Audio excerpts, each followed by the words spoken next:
think I see... I don't see any of them yet. Yeah, YouTube is up and Kick is struggling behind like normal. So yeah, something's going on with Kick. Always takes ages for it to start. But no, we're good. Hi, boys. Again. Yo. Hey. Welcome back, Subtle. It's good to get you back so soon. I mean, I don't know how live me and Go are going to be through this, so I hope you've really got your prop paladin talking hat on, because we had quite a long one last night. Yeah, no worries. I'm ready. I'm excited to be back. We're diving into the valley. Let's do it. Hell yeah. Cool. What have you guys? Well, we don't really need to go what me and you have been up to, Go, because we've been gone for a matter of hours since the last podcast. So, what have you been up to, Subtle, since we spoke to you last? Mostly just been doing some Cata prep stuff on live, just getting my blood decays ready, getting the prop alleys ready, getting, the justice points stacked up. Well, emblems that will presumably turn into justice points, getting the honor capped, all that stuff. Just been doing that. And then the White Main private server scene just dropped a new server, Deathwing. That's a just super accelerated cataclysm. Like, they're trying to do, I think, 2.5 months for an entire run through of Cata. So I've been playing on that. It's like 10x XP. I'm already like max level, max reps, getting ready for the raids next week. Yeah, that's awesome. I will maybe be joining you there. I may have already created my character. But yeah, no, that's cool. I mean, I'll probably I'm only bothered about doing tier 11, to be fair. Like, Firelands I've been doing very recently anyway, so. But yeah, a bit of tier 11 refresher, remembering what it feels like in actual, like, just pre-raid gear rather than smashing through it in Firelands gear will be, that'd be nice. Cool. Well, yeah. Go. Yeah, I mean, it hasn't been that long since we were live last night, but I did do something WoW-related in between now and then. So I've been wanting to do the Mist of Pandaria event. So at work yesterday, I was struggling. I had my hotspot on my phone, and it was just too much for my phone to handle because it got throttled because I'd used too much of my hotspot already this month. So I was just sat there like watching it barely like progress. And end of the workday, still didn't have it finished. So I got home, started to do it. It was downloading during the show. And then after the show, I was so hyped. I was like, yes, I get to try this out. So I went on there and I made a character. I was playing up till like level 11. And I was like, man, this really just feels like retail. Like what is going on? And went to sleep, woke up, and I had some comments on the VOD saying, dude, that was retail. Like, that was not the mop event. And like you were supposed to select a Time Walker character. And I was like, oh yeah, I did just click standard instead of Time Walker. So I played a couple hours worth of this event thinking that that's what I was playing. And I was just playing retail the whole time. So I'm going to, after this show, try round 2 to try to play this mop thing. And I logged on it. It still looks very retail. There's like the Drakthir are running around. So how mop feel is it even going to feel even playing the correct character? I'll find out. But yeah, that was a little mishap there. Yeah, I literally, Subtle, just before you joined the call, I said to Go, mate, I'm sorry, I tried staying up this morning and watching you test out that new mop thing, but it just looked exactly the same as retail to me. And then he went, well, that's because it was. He didn't realize he was playing the wrong game. It was still the same 10.2.7 client, like the PTR, but I guess there was a way to fail creating a character, and I failed it. That's just how unaccustomed to retail I am. Unbelievable. Cool. All right. Well, I think the plan will be we can more or less jump straight in. We've not got to do too much bullshit talk. We're gonna mainly focus on protection, and it depends. If we get through protection in like an hour or something, then we'll do rep. If we get through that, then we'll do holy. But we're putting sort of a hard cap on the podcast. 3 hours absolute maximum. Because again, after doing 6 hours last night, I don't think I'll be able to handle much more than about 3 hours. I could barely speak this morning when I woke up, where I was talking so much last night. I not quite lost my voice, but it was like really, really pretty rough. So yeah, we'll keep it short. So yeah, if we start by talking about Protection Paladin a little bit pre-patch first. So what we think they're going to be like in the pre-patch, like, do we think they're going to be as strong? Is DK going to like more or less instantly just be ridiculously broken compared to it? Like, yeah, what are your thoughts on that, Sol? DK is missing some stuff like in pre-patch, so I'm not exactly sure how it's going to shake out. The big thing Prop Pally is going to be missing in pre-patch is going to be Inquisition. That's just a refresher for people. That's our holy power spender that gives us plus 30% holy damage for the duration. It's kind of like Savage Roar, kind of like Slice and Dice, but it's primarily for AoE. There are rotations for single target. You can use it too, but primarily it's part of your AoE rotation. Your AoE bread and butter is keeping Inquisition up and spamming Hammer of the Righteous. That is like 90% of your AoE damage is just doing those two things. So the fact that we're missing half of that, definitely going to be a little bit rough. But yeah, for single target, I think we'll be pretty okay. But I'm actually trying to remember Guardian of Ancient Kings. What level do we learn that? That's one of the 85? new ones, I think, right? Yeah, 85. Yeah, I believe it's 85. Might be 83. Yeah, in any case, not in pre-patch. Yeah, so that's gonna be the other big thing is like Prop Value actually won't even have their like wall ability. So all the other tanks will have their walls. Prop Value will not have theirs. So I don't really think survivability is going to be a huge issue in pre-patch, but I mean, a tank without a wall, that always feels pretty bad. So we'll see on that. But I think for single target Prop A will be fine. And Blood DK is still missing Outbreak, so they're still having to like actually use Icy Touch and Plague Strike to like put their diseases up. And yeah, I think Blood DK will be good, but I don't think it'll really like reach its like super high level of dominance until we get to 85. They'll also be missing Lichborn, which is one of their like primary defensive cooldowns too, that gives them good self-healing. So yeah, I think Prop A will be in a good spot in pre-patch. Outside of AoE, the AoE is going to be rough. Cool. And I suppose, yeah, we're going to have access to Mastery. So, with super high levels of gear, only that, even though you're only going to convert 40% of, well, I'd say the vast majority of your stats into Mastery, that's at level 80, 40% of your stats into Mastery is probably going to be a sizable amount of block chance, you would think. Yeah, it should be, because I mean we're in ICC gear, end of expansion gear. We just have crazy like ratings, compared to what we will have at the beginning of Cata.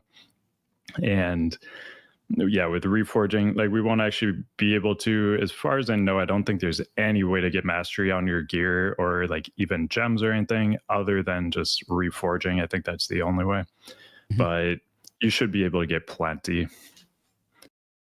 All right, cool. So what about if we just like literally go, I don't want to spend ridiculous amounts of time talking about pre-patch in particular, but I think it's going to be useful, for someone who clicks on the video and they're sort of worried or want to know what they need to be doing for that 20 days.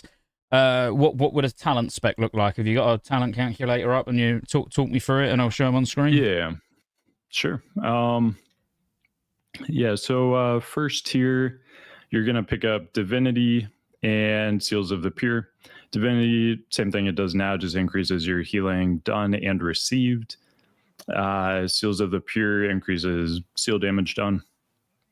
I couldn't find a 100% definitive answer, but I found a 99% answer that this should affect your judgment damage through these seals too. It doesn't say that on the talent, but from what I gathered reading through old main tank and forum posts, it sounds like it will affect the judgment damage of these as well.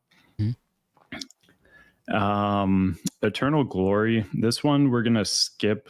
It's a really weird talent just because Word of Glory has a cooldown. So it essentially is just a chance to do damage, because you're what would normally take all of your holy power, you can now use for a Shield of the Righteous instead after your Word of Glory. But I mean, if you're using like Word of Glory on cooldown, it's still like very, very low damage you're getting from this on average. And if you're using Word of Glory on cooldown, I mean, you'd rather have Divinity, but also Seals of the Peers is just going to do more damage too. Unless you are running Seal of Insight, which is something you will do at sometimes when you're going for just maximum survivability. So in that case, it could be worth it if you are like progging a boss where you're 100% doing that. But for pre-patch, we're not concerned about that. So it's going to be 3 Divinity, 2 Seals of the Pure. Then next year, 2 Judgments of the Just, 3 Toughness. The only other option, improved Hammer of Justice. You can use this if you need to. If for some reason you still need it for like, you know, Heroic Lich King, maybe Sour Fang, whatever. Situationally, you could pick it up, but generally we're not going to bother with that. The next tier, we're going to go 3 in Sanctuary. This is going to make us crit immune. Defense is no longer set, so this is where we get our crit immunity. You're also going to get mana return and just damage reduction. So this is just amazing talent. You just pick it up. Hammer of the Righteous, bread and butter AoE spell. Pick it up every time. Wrath of the Lightbringer. This is our highest damage talent we have, like by far. It's like, I think, double the next in like DPS per point on talents. So yeah, Wrath of the Lightbringer, auto include. Hallowed Ground. This is a optional one. It increases consecration damage, decreases its mana cost. Consecration now costs a crazy amount of mana, like over 50% of your base mana. So this helps it be like much more manageable to use, because otherwise it costs just crazy amounts of mana. But it's decent. Like, it's not crazy, it's not bad, it's decent. And really depends on what you're doing. Like if you're doing a lot more AoE content, like maybe you're spamming heroics, you know, whatever, just things where AoE is a lot, you know, more of what you're doing. You could go 1 or 2 points in this. 1 point makes it really, really manageable on mana. And then the next tier, Reckoning, is one of the higher damage per point talents. So you're almost always going to get this. It will also give you, even if you're using like Seal of Insight, it'll give you like more healing procs from that. But this is a solid one. You're usually going to take that. It is technically optional, but you'll usually take Reckoning. Shield of the Righteous, this is like your eviscerate ability, kind of. It uses your holy power, does a bunch of single target damage. This is one of the most important parts of your single target rotation. You're taking this. Grand Crusader, this is going to give you a chance to refresh Avenger Shield and make it generate a holy power charge. This is like also like a mid-level DPS per point talent, but the extra holy power charge, it's helpful because, you know, you can get more Word of Glory heals, and I mean it's decent DPS on its own too. But cycling through holy power quicker is always great, and then on AoE it's really good. Because, you know, Avenger Shield's going to be a bit better on AoE, hitting 3 targets. Yeah, it's nice. It's nice having just procs as well. Do you know what I mean? Like it's always been a very everything's very static as a prop paladin, whereas, just having something that at least has a chance of doing something, it's something else to look for, which I like. That's why I love Rep, so it's cool that, prop gets something like that. I just wanted to touch just on, when you said about like Consecrate not doing a lot of damage. Like this is the first time I've looked at it like in any great detail, even though it's very minor detail. I mean, it's unbelievable that the Hammer of the Righteous, obviously hits everything within 8 yards. Like going by tooltip damage in my current gear, 2.5k. Consecration on a 30-second cooldown does 3.5k over 10 seconds. In the time your Consecration's gone off, you'd have probably used, I don't know, 8 Hammer of the Righteouses and done like, a lot more damage. Like it's actually, Consecration without Hallowed Ground is actually ridiculously low, isn't it? Yeah. Hammer of the Righteous was already good for us. It just like really leans into being a AoE ability, and it just completely like supplants Consecration. But yeah, you just kind of have to change your way of like thinking about some of these pally abilities going into Cata. They aren't quite what you're used to. And I do agree. I do like kind of the dynamic rotation that Cata prop pally brings. The static 969. I love Wrath prop pally, but it's a very static rotation. You do the exact same thing every single time for the most part, outside of, using a GCD on like Divine Sacrifice or whatever. Mm-hmm. But yeah, it's I'm definitely a fan of so the new rotation is called the 939 rotation, in case we haven't mentioned that already. But yeah, I'm a fan of it. It definitely keeps things a little bit more interesting, making it dynamic. Cool. So the next tier, Vindication, we're gonna basically always take that. The only reason you wouldn't take it is if some other tank is like reliably always just gonna have this debuff up for you, because it doesn't stack with the ones other tanks bring. But generally you'll just always take this. Holy Shield got reworked, now a short cooldown, makes you block for more damage. This is just an auto take, but again, another thing you kind of have to relearn. Holy Shield isn't what you're used to. It's not that thing you're constantly pressing as just a basic part of your rotation. It's now a short cooldown that you got to keep tabs on, and you do want to press a lot. Like you don't want to just have this sitting there off cooldown for a long time, but it isn't what it used to be, where it's like every 8 to 10 seconds you're pressing this. I suppose if you're looking at boss timers and like an enrage is about to happen, or like there's something that's going to come and you've got it like Holy Shield's ready, but there's about to be big damage in 10 seconds, you would sit on it for those 10 seconds, and you have to put a bit more thought into the use. I guess that's what you're sort of getting at. Yeah. So yeah, it's just a balance of like having it up for specific like burst windows like that where you're going to be taking extra damage, and also just reducing total damage over the course of a fight. Like if you're sitting on your Holy Shield too long, and like an 8-minute fight, maybe you get 2 fewer uses of it throughout the fight because you were sitting on it a lot. Like it just depends on the fight. If it's necessary for you to hold it for those like higher damage intake moments, then do that. If you're just trying to reduce like total damage throughout the course of an entire fight, you can kind of just use it on CD. Mm-hmm. And then Guarded by the Light in pre-patch, I don't think this is going to be very worthwhile to take. This will be really good again once we're like progging the raids at level 85.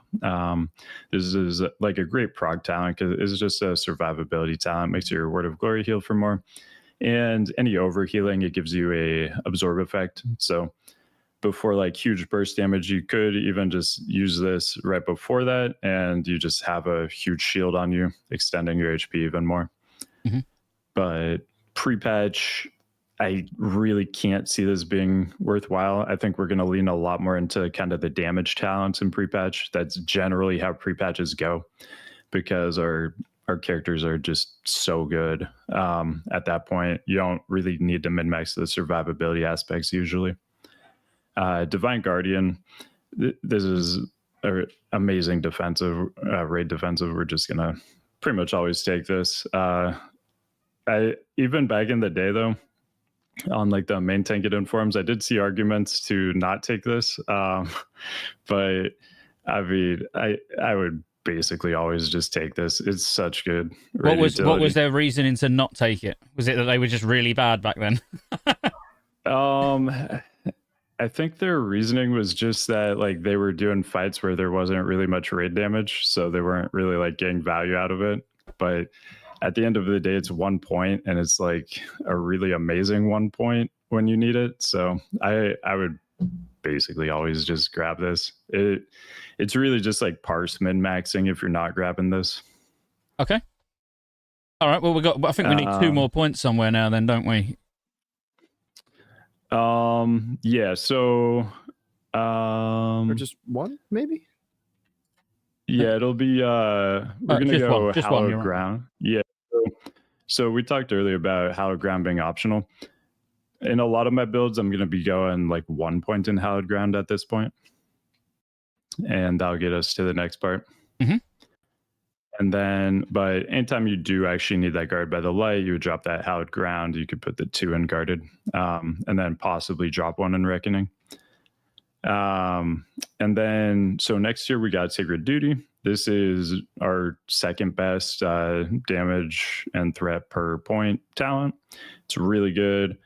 Judgment Avenger Shield have a 50% chance to make your next Shield of the Righteous a crit, a guaranteed crit. So you're constantly just having guaranteed crits on essentially your eviscerate kind of ability.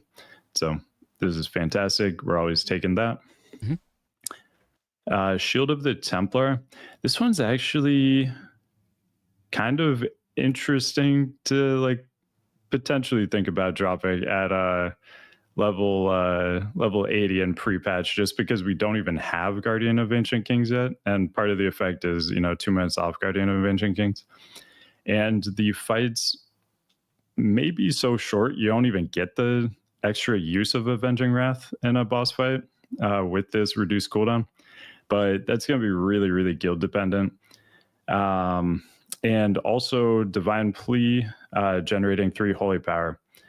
Usually the way you use this is like before the pull, you'll pop that, get your 3 holy power, and then you throw on Inquisition. So you're starting the fight with 30% increased holy damage, but we don't have Inquisition. So this talent's a little bit awkward in pre-patch because like a lot of the major uses you get out of it don't exist yet. Mm-hmm. But I think I would still generally take it just for the reduced Avenging Wrath cooldown. And you can still use that Divine Plea to just get an instant Shield of the Righteous on the pull. So it is one of those talents that loses a lot of value in pre-patch, but I would still most likely go for the 3 points in that. Mm-hmm. And then our final point, just Ardent Defender. It got nerfed a little bit, unfortunately. It needed to be, but it's no longer passive. 3-minute cooldown instead of 2 minutes. When you pop it, it's going to reduce your damage taken, and then any attack that would kill you will just heal you. So it's similar to how it used to work, just now you actually have to know when you want to use it. It's not just going to proc for you, catch your mistakes, that kind of stuff.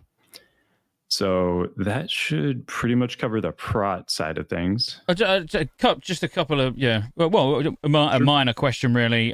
For like Chebs, what you just said in chat, no Inquisition. So what you're saying is Paladin as one last hurrah in the pre-patch. With no Inquisition, obviously it's not going to affect Holy, but for Ret, Ret's getting the Feral treatment of the Wrath pre-patch, where you was playing a Feral in the pre-patch with where you're balanced around that one ability. Your class is literally balanced around having that 30% extra physical damage, and you ain't got it. Ret Paladin, and to a certain extent, even threat-wise, a Prot Paladin will be balanced around having Inquisition, and you're going to have those 20 days where you ain't got it. And I do think it's going to feel pretty bad.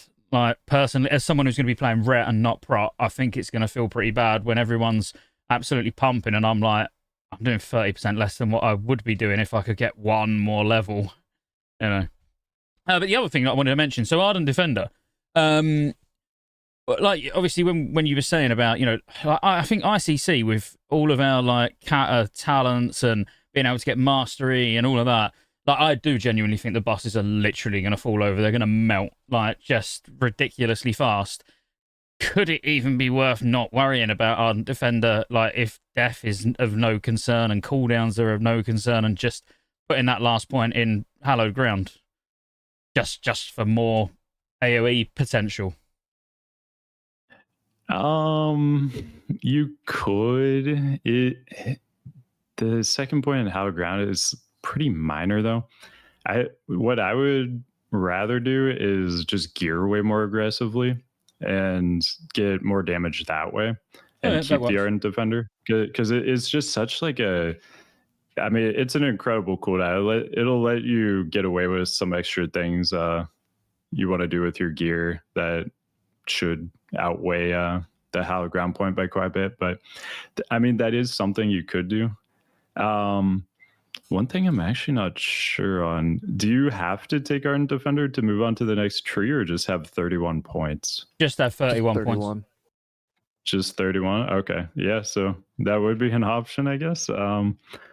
I wouldn't advise that, but you could if you want. If you want to go like full parse or something, and that was more what I was thinking. Already... Not what you'd not something that you know would want to openly recommend to people who maybe are still struggling with ICC 25 heroic a little bit, you know, currently. But you know, for the people that are speed running it in like 25 minutes and just killing bosses in like 30 seconds, you know, it's going to be just so much more face roll. I'm guessing during the pre-patch that you know there might not even be a time where you press Ardent Defender, you know. So it would be, I think what you said is right, though. Like, I'd probably go Ardent Defender to begin with. Once you've done your first clear of ICC, if you're like, I didn't even use it, then you could drop it, respec, drop it out, pick up Hallowed Ground just for a little bit more AoE. But without Inquisition, Consecrate's doing even less anyways. It's like, the no Inquisition feels real bad. But then... I mean, going over, so now we have like some options with our last 5 points too. Mm-hmm. And basically, like going over to Ret, you're going to definitely want Crusade. Increases damage of Crusader, Strike, Hammer of the Righteous. It's, you know, amazing. Like your best single target ability and your best AoE ability getting buffed. So you for sure go that. And then we only have 2 more points. This is where I would probably throw another point in hallowed ground. You can go for improved judgment range if you want to. That's really just kind of a matter of preference. Like personally, like I've played Pally for so long with 10-yard judgment. I kind of know how to play around having the limited range on it, but on some fights, it could be like really useful to have, you know, increased judgment range in pre-patch. Maybe not as much, but that'll be more of a preference talent. And then also just, you know, maybe there's a specific fight where that extra range is actually pretty important for like picking up ads or whatever. Eye for an Eye is kind of interesting because it now like works on like everything. It's all magic attacks against you have a chance to cause a % of that damage back to the attacker. So depending on the fight, if it's a high magic damage fight, which there are quite a few in ICC, this can actually be a pretty good source of damage. So that would be another good option, is just like throwing 1 point in that. On the other side, in Holy, you really only have 2 options. It's increased crit chance on judgment or 3% haste. Haste is actually really, really bad for us. It's like one of our worst stats. This ranks as one of our, actually both of these holy ones rank as like our 2 worst DPS per point talents. So It may look kind of good, like the 3% haze, but the way it maths out, it's actually not super good. It's very, very bottom tier for us. So with how much magic damage there is in ICC, I'd probably go at least 1 in Eye for an Eye and then throw the other point in Hallowed Ground, or you could go 2 Eye for an Eye, or if you really want to, go for the 2 in Imp Judgment if the range is really important to you. But yeah, I mean, that's going to be pretty much the basic spec with, just those few optional points I mentioned. You can kind of put those wherever you want. I really like the idea of Eye for an Eye. I got to be honest, it's not one, it's not one that I would have even considered taking until then. When you really look at it, and all magic attacks have a 40% chance with both points. I mean, 40% chance to cause 30% of the damage back to the attacker. And like you say, there's a lot of magic damage. That could be, that could be quite an interesting one. Yeah, on the main Tankadon forum, they noted that it works on basically everything. Like, we're going to have to test exactly what it works on, especially in like ICC, because I assume they wouldn't have really tested that part too much more. They would have tested more of the Cata stuff. But yeah, I mean, like, they didn't give any specifics. They just basically say it works on nearly everything. So like that, when you think about how much magic damage there is, that looks pretty damn nice. Yeah, absolutely. I mean, imagine if you're tanking Syndragosa and it's working on the breaths, and like there's, I mean, even like the amount of magical damage, even just on something like Putricide, if it literally was to go, oh, you've took magic damage, now it does a roll to see whether or not you reflect it, rather than it's like, it doesn't say it has to be a direct magic, it's not direct magic damage. It does read like it would just be anything. So technically like an arcane explosion could have a chance, to reflect it back. I mean, if that's the case, that'd be pretty bonkers. I'd probably say 2 in that over the other one in Hallowed Ground, actually. Yeah. That's what I would lean towards, I think. Also, like with the Syndragosa example, like if it works on like her aura too, for example, so that pulsing aura that's always happening, you're just, getting like pretty high DPS just from that part alone too. So yeah, for ICC, it looks like it could be pretty incredible, depending on how much it procs off of, but it sounds like it should be pretty much everything. I mean, that just makes Prot even scarier in PvP during the pre-patch as well, obviously, even in Cata. But, we was talking about on the last podcast, weren't we, together, about, how bonkers Prot is, and you can just cleave through people, and then now you're even casters are going to, struggle. Imagine, reflecting 30% of Pyroblast and shit. It's mental. My Starfall, 4 out of my 10 Starfall ticks are going to get reflected back. Yeah, we just gotta stay alive and just let them kill themselves on us. It's gonna be fun. That's crazy. Okay, all right. Well, we'll go with that. We'll say that would be that's going to be like the pre-patch build. What about glyphs? What glyphs are you looking at using for the pre-patch? Again, for people listening, watching, we are at the moment specifically talking pre-patch. Like the spec that we've looked at now will change very, very shortly. Actual level 85 content, but for now we're just focusing on it's pre-patch day, how you're going to spec your paladin and what glyphs you're going to use. Yeah, so I just gotta double check. I think all of these will be available in pre-patch. One of the awkward things about the Wrath pre-patch when we were coming from TBC is a lot of the prop ally glyphs were not available. That was actually one of Prop Ally's biggest weaknesses, is that we didn't. So I mean, we were missing some key abilities like Divine Plea and Seal of Command, but we were also just missing almost all of our good glyphs. But this time around, I don't think that's the case. We should have pretty much everything available. But kind of the top glyphs you're looking at for single target, it'll be Glyph of Shield of the Righteous, Glyph of Judgment, Glyph of Seal of Truth. Let me double check really quick. Actually, I got my main Tankadon stuff pulled up. So Glyph of Seal of the Truth is our just top single target damage glyph by a mile. So that's an auto include. I was actually mistaken on the Judgment one. We actually want Crusader Strike over Judgment. So it'll be Seal of Truth, Shield of the Righteous, and Crusader Strike. That's your like single target loadout. And then for AoE, you would switch Crusader Strike with Hammer of the Righteous. So it kind of depends what content you're doing more. Like if you're spamming heroics and pre-patch, I would definitely just run the Hammer of the Righteous the whole time. Mm-hmm. Major glyphs, any that are particularly important? Yeah, so for major glyphs, the big one for single target is the Focus Shield, the Avenger Shield one. It increases your Avenger Shield damage by 30%.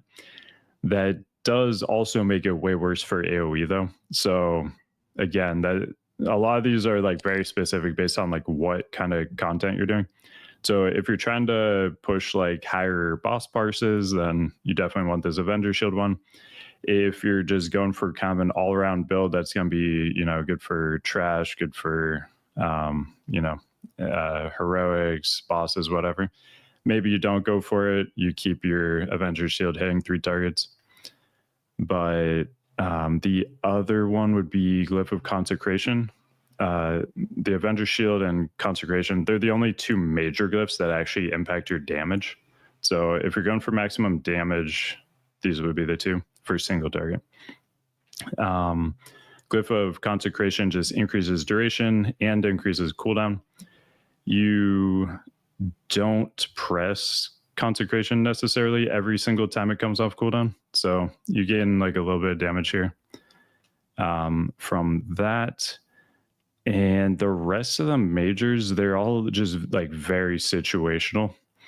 So, something like Glyph of Salvation could potentially be useful in ICC. Just make somebody like not do threat for a little bit. We will have Rebuke, so making your interrupt cost nothing, no mana at all. That's pretty solid. Divine Protection? The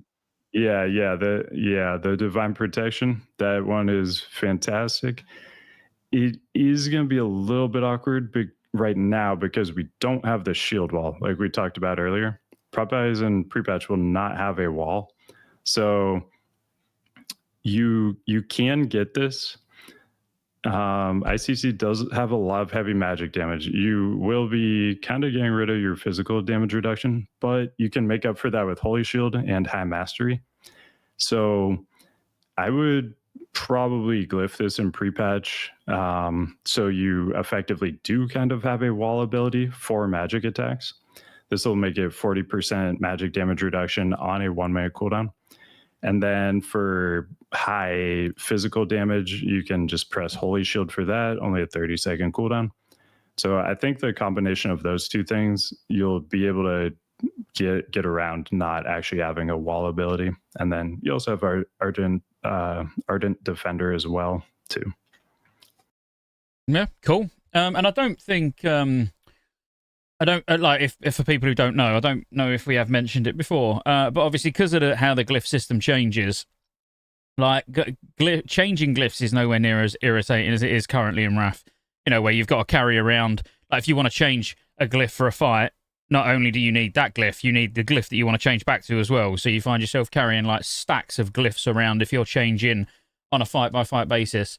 At least now you'll just carry around Dust of Disappearance that you buy from a vendor, and on the fly, you'll be changing, like, say, Subtle, for example, is a single target fight. It'll be running these single target prime glyphs and major glyphs. On a fight-by-fight basis, you might find yourself changing 2 or 3 glyphs at a time. And no doubt there's going to be a week or a setup that will remind you to change your glyphs on a specific boss as a specific class as well. Like, that's inevitable. Any final... go on. Just to kind of piggyback on that, there will likely also be like macros you could keybind too, where you can just press one bind and it'll change a glyph for you. So between that and like a weak aura, it should be like really easy to be just swapping between these. Like before boss bowl while people are like getting mana, while the pull timer is ticking, that kind of stuff. Absolutely. Any final thoughts pre-patch wise? Because then we can move on to sort of actual Cata, like big changes, that we didn't really cover before, as in, all right, we covered in the first part of this podcast where we looked at the new abilities we get and stuff, but never really went into massive detail on how some of the, abilities we've got now actually change or scale differently or anything like that. So anything else on pre-patch? I think the only other thing I would mention is probably buy your glyphs now. Most of them will convert over to the new ones. There are a couple that are just like brand new, but if you buy your glyphs now, then, pre-patch rolls around, you already have them. You can just click to learn them right on pre-patch. And I assume the prices are going to spike right on pre-patch. So maybe save yourself a little gold, just pre-buy them now, just hang on to them until pre-patch. Yeah. And so a good, what about like your tier set? Would you still be trying to have like 4 set for the prot one that gives the 2 set of your Hammer of Righteous ability 20% increased damage? 4 set when you activate Divine Plea, you get 12% dodge for 10 seconds. Is that gonna be like your 4-piece set that you go for? Is there any reason that you would maybe go for the Ret 4 set instead to like fully pump damage? Or so the 4-piece prot isn't going to be very desirable anymore. I mean, it already wasn't super great. It was just kind of okay. And a lot of times we kind of found ourselves falling into at least 3 out of 5 pieces. So just throwing in the 4th for that bonus, it was kind of like, that's decent. But yeah, for pre-patch, you're most likely going to want to go 2-piece. So you would go 2 of the prot ones, 2 of the ret ones. Keeping in mind, defense is no longer a stat. You're already, crit cap just passively. So losing defense on, wearing ret gear, not a big deal at all.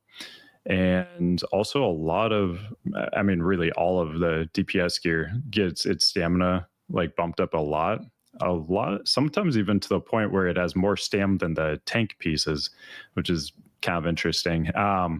So I would for sure be going 2-piece ret, 2-piece prot. The bonus armor pieces are going to get nerfed a bit. They have a lot less bonus armor on them. Although with the new armor calculation, I'm not too sure. Maybe it ends up being about the same. But I generally would go for probably the prot legs and maybe the gloves for the hit. They are a bonus armor piece that maybe won't be as good though.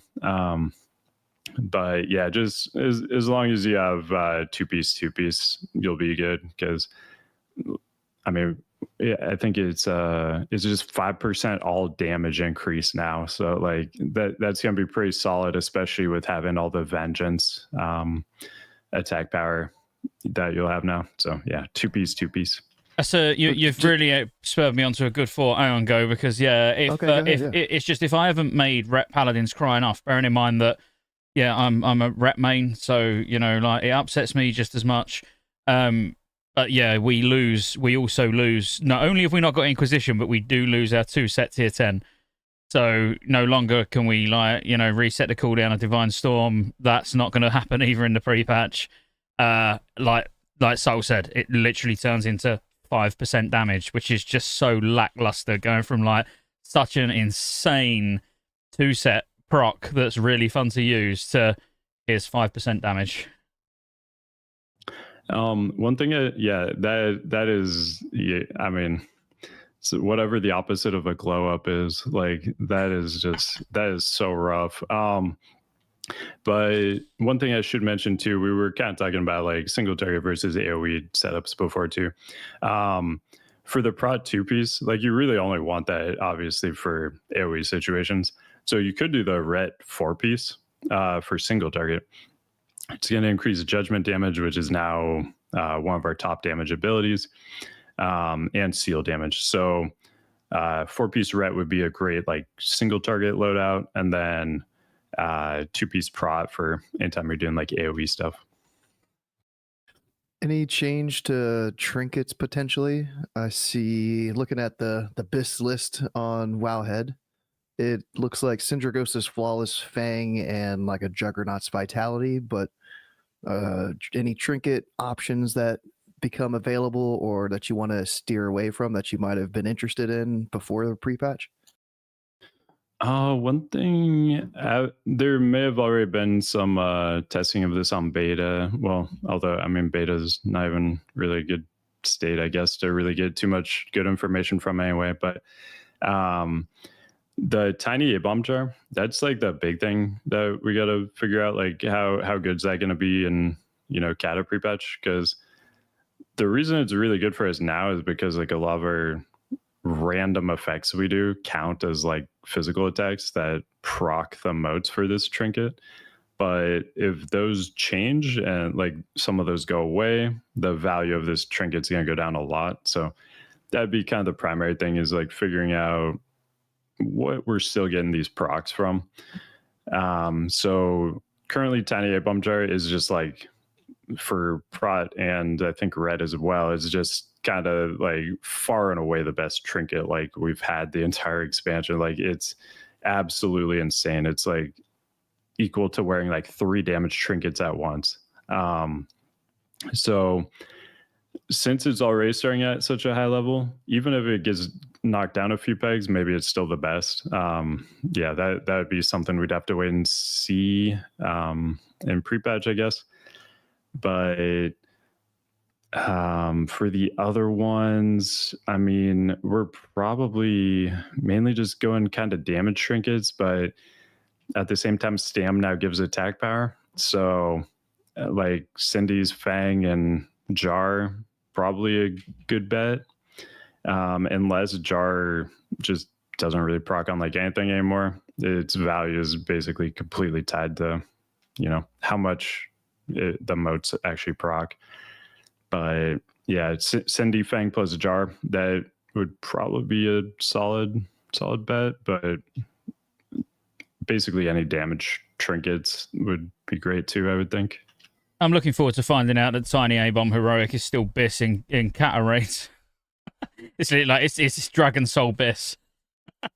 Yeah, I'm here for it. Oh, one thing I should actually mention too. I'm trying to remember the name. The coin, the coin from like Gunship that nobody likes. Yeah, I know what you mean. Like, is it dodge and armor or something? Yeah, it's like dodge and armor. I'm forgetting the name, but whatever that Gunship trinket nobody likes is. So it has dodge on it. It'll get you like closer to full combat table coverage for Pally. But the proc on it, basically all armor effects in the game get like nerfed, but the proc on this didn't. So the amount of armor it gives in like the post nerfed armor world is kind of insane. It gives like 6,400 armor, and pretty much all bonus armor effects got reduced by like 75%, something like that. So I mean, I don't think survivability is going to be a big issue, but it is kind of intriguing that this trinket just randomly gives you an insane amount of armor compared to what other things now give. So something to keep an eye on. Yeah, I mean, it's going to be interesting once we actually can copy characters over and reliably know things are actually going to be working. Because, yeah, there's a lot of things I want to look at. And I know it's only 20 days, it's not important, but people will still take those 20 days seriously. So when you're doing ICC at the moment and there's items that are being EE'd or just go into alts or whatever, like, you really need to have a look. And I want to keep it completely relevant to Paladins. So we're talking about, Paladins, Ret use a leather belt. You want to get rid of that. You want to make sure that you've got all plate ready for the pre-patch as well, because you're instantly going to gain 5% strength. So like when you start seeing things that, well, that's not on my BIS list, I don't want that, you should think, more that it probably will be, when we actually go into the pre-patch, because at the moment, you'll probably look at a plate belt. I can't think of the name, but there's a plate belt with crit and armor pen. And you're not going to take that now, but you should, because the armor pen will go and the armor pen will be turned into haste. So, it's like, it looks like dog shit for you at the moment, but A, you want to get your plate specialization, and B, the armor pen will be gone anyway in the pre-patch. So, and the other thing I just wanted to touch on, and I am going back a little bit now, but I mentioned it on, I don't know whether it was on a podcast or on a stream, about glyphs, because someone did ask about, should I buy all my glyphs now? And like you said, Subtle, yes, like the answer is yes, but you should check them. So if I show you here, it's very, very, very easy to check. If you literally just go on Wowpedia and type in the name of the glyph and then go down to the patch changes, for example, if you've got a glyph of Holy Light in your bag now, Holy Light in the pre-patch will turn into Glyph of Divine Favor. So, you do want to sort of cross-reference, go, let me make sure that this glyph stays as that glyph. So, you could just go look at Crusader Strike, for example, which I'm guessing... Crusader Strike, Wowpedia, that probably will stay the same. On Glyph of Crusader Strike. Glyph of Crusader Strike. Wowpedia. So Glyph of Crusader Strike in 4.0.1 it became a prime glyph, now increases, so it stays exactly the same, but instead of it being like a major, it will be a prime. So some of them where it is like more or less called exactly the same thing, then it will stay. But even if the wording's changed, so it gives a similar effect or the same effect, but it's not quite called the same glyph, you'll be surprised and you'll see some funky things and it will change into something completely different that you wouldn't expect. So when if there's any that you're trying to make sure that you've got ready for the pre-patch so you can instantly just fill all your glyphs, your glyph pane out, then just do that. Just check, type in glyph of whatever, Wowpedia, look at the patch changes.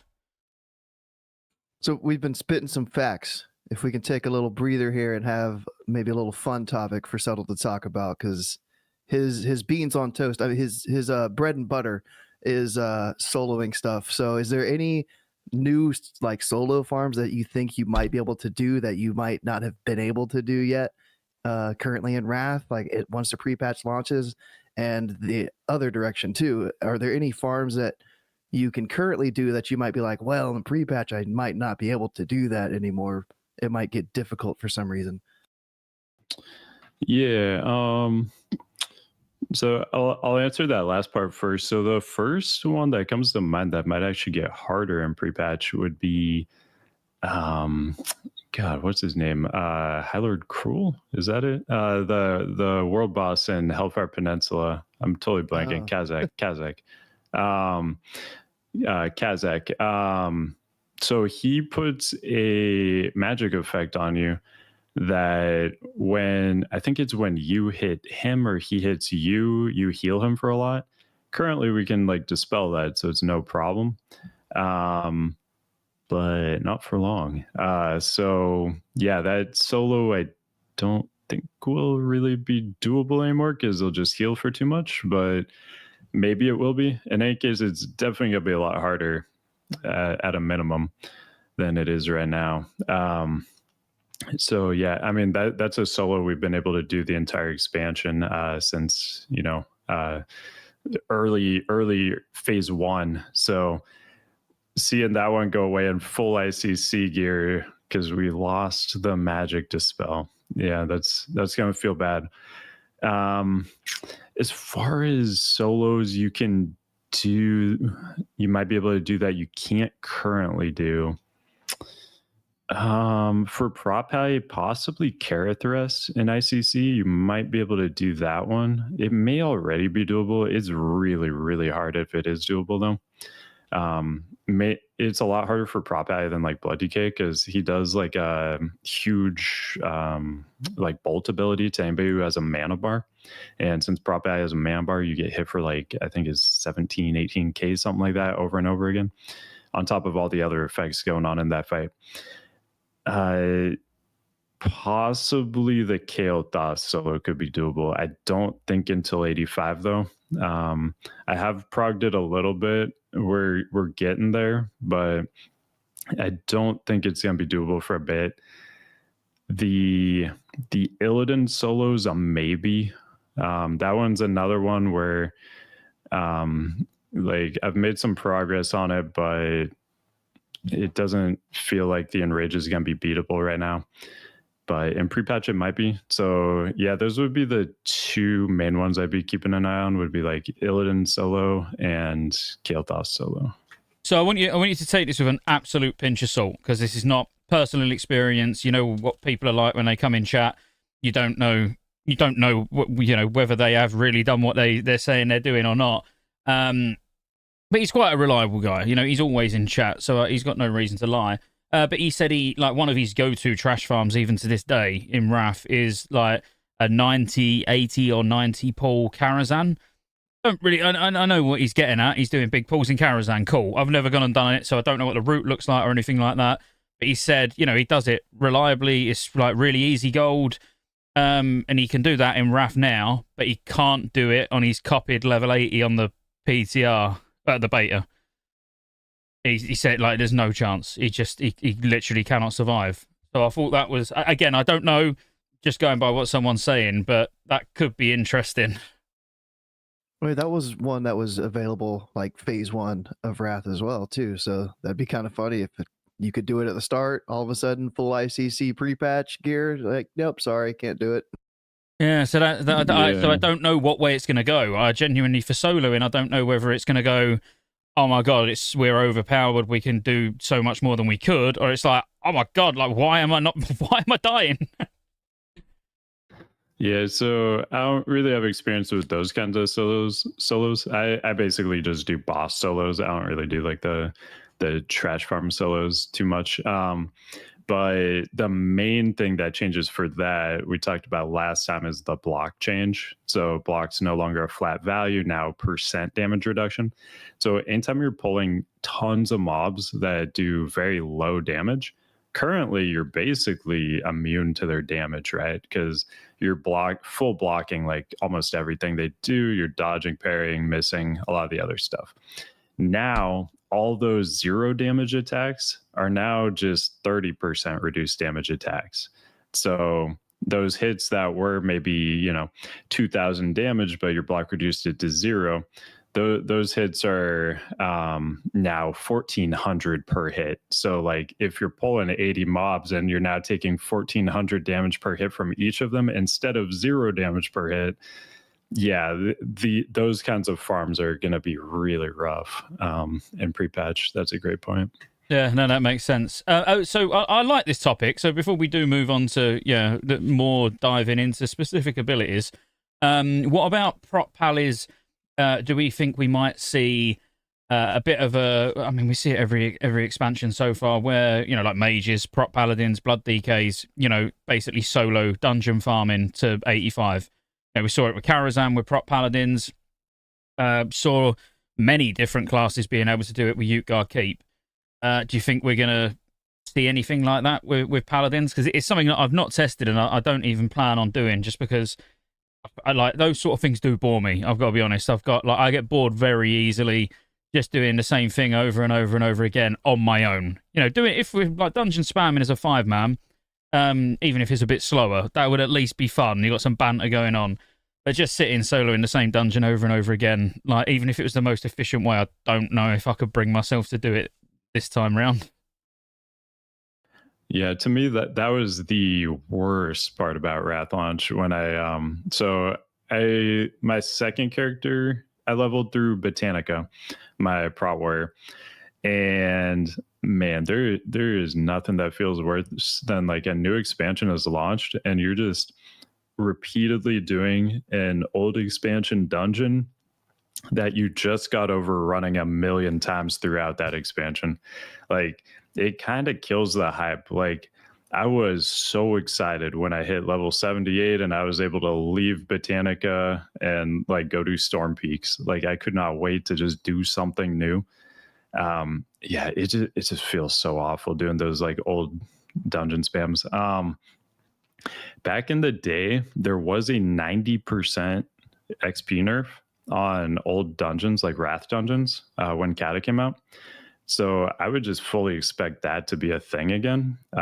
If for some reason Blizzard like forgets to do that or something, then because I know on the beta right now, currently they give full XP. A lot of people are like trying to min max those solos and everything, and it feels like a waste of time to me since we all already have precedent that they nerfed those farms by 90% in the past.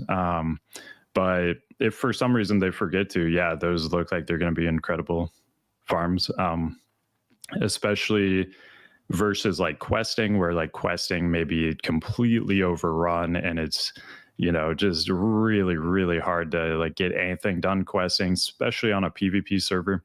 One of the main servers I play on is Grobulus, which is an even faction PvP server. So on Grobulus, I can't imagine trying to quest. Like, it's probably going to end up being dungeon spam one way or another, whether it's solo or, 5-man Cata dungeon spam. And yeah, at least until Deep Home, when you can kind of, get ahead of the pack and have more of an open questing zone to yourself. So what are you actually seeing? Like at the moment, what are people doing? Halls of Stone, Halls of Lightning, Pit of Sauron? I mean, Pit of Sauron was one that I heavily considered doing myself, but I don't know if anyone's actually been doing it. Yeah, so the main one I've been seeing people doing is Halls of Lightning. That's the one that's the main one I've seen that people are trying to min-max. But again, like I fully expect that 90% XP nerf to come in and just kind of make that useless. Yeah, if I remember rightly, they nerfed the shit out of Karazhan back in the day, didn't they? I can't remember whether it happened when it went live or it happened during the beta, but there was like everyone was raving, including myself, about the Karazhan solo Paladin farm. I don't remember it making it into the game. Yeah, they did that in the Wrath pre-patch, or like coming into Wrath Classic, it was when they nerfed it. Like way back, like OG Wrath, as far as I know, there was no nerf like that, but this was just a new nerf they did in Wrath Classic to make it worse. But it felt really bizarre because they left like Botanica in, which like, I mean, when I like fully min max for it on a prop value, I can get like 2.5 mil XP an hour in Botanica. And like they nerfed the Karazhan one, but not that. It felt weird, but yeah. What this about time it seems like they may nerf more. What about a Nax 10? Would that be the new Kara? Like trash farming 10-man Nax? Potentially, yeah. I mean, yeah, there's definitely potential there. It's just one of those things where like, you gotta get in there, try it out, see what the numbers look like, and see if it makes sense. But like I have soloed some stuff in Nax 10 before.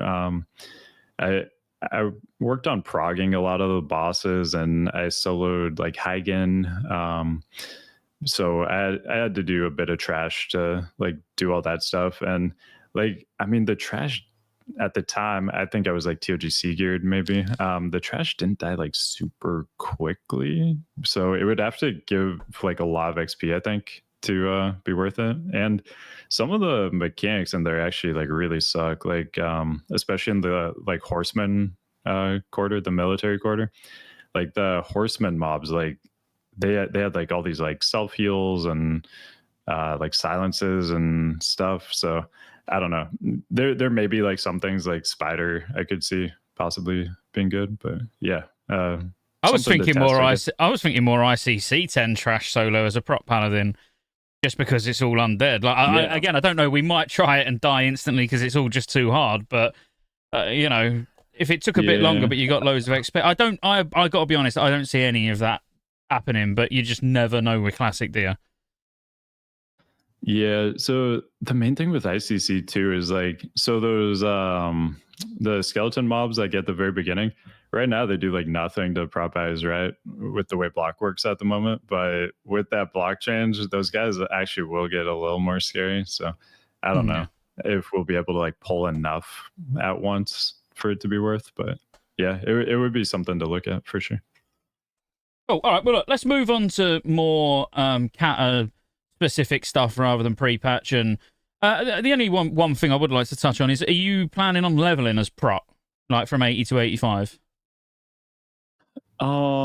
Yeah. I mean, I just like playing tanks in general. So like normally I just if I can, I go prot the whole way, unless it's like way worse. But I mean, the way I quest is I basically pull together every mob that's needed to complete the quest, and then I AoE it all down, loot them, go turn in the quest. So like, yeah. So if you are gonna like level as prot, I would definitely go for more of that style. But on launch, that style will be a lot more difficult to pull off with like how many people are out there.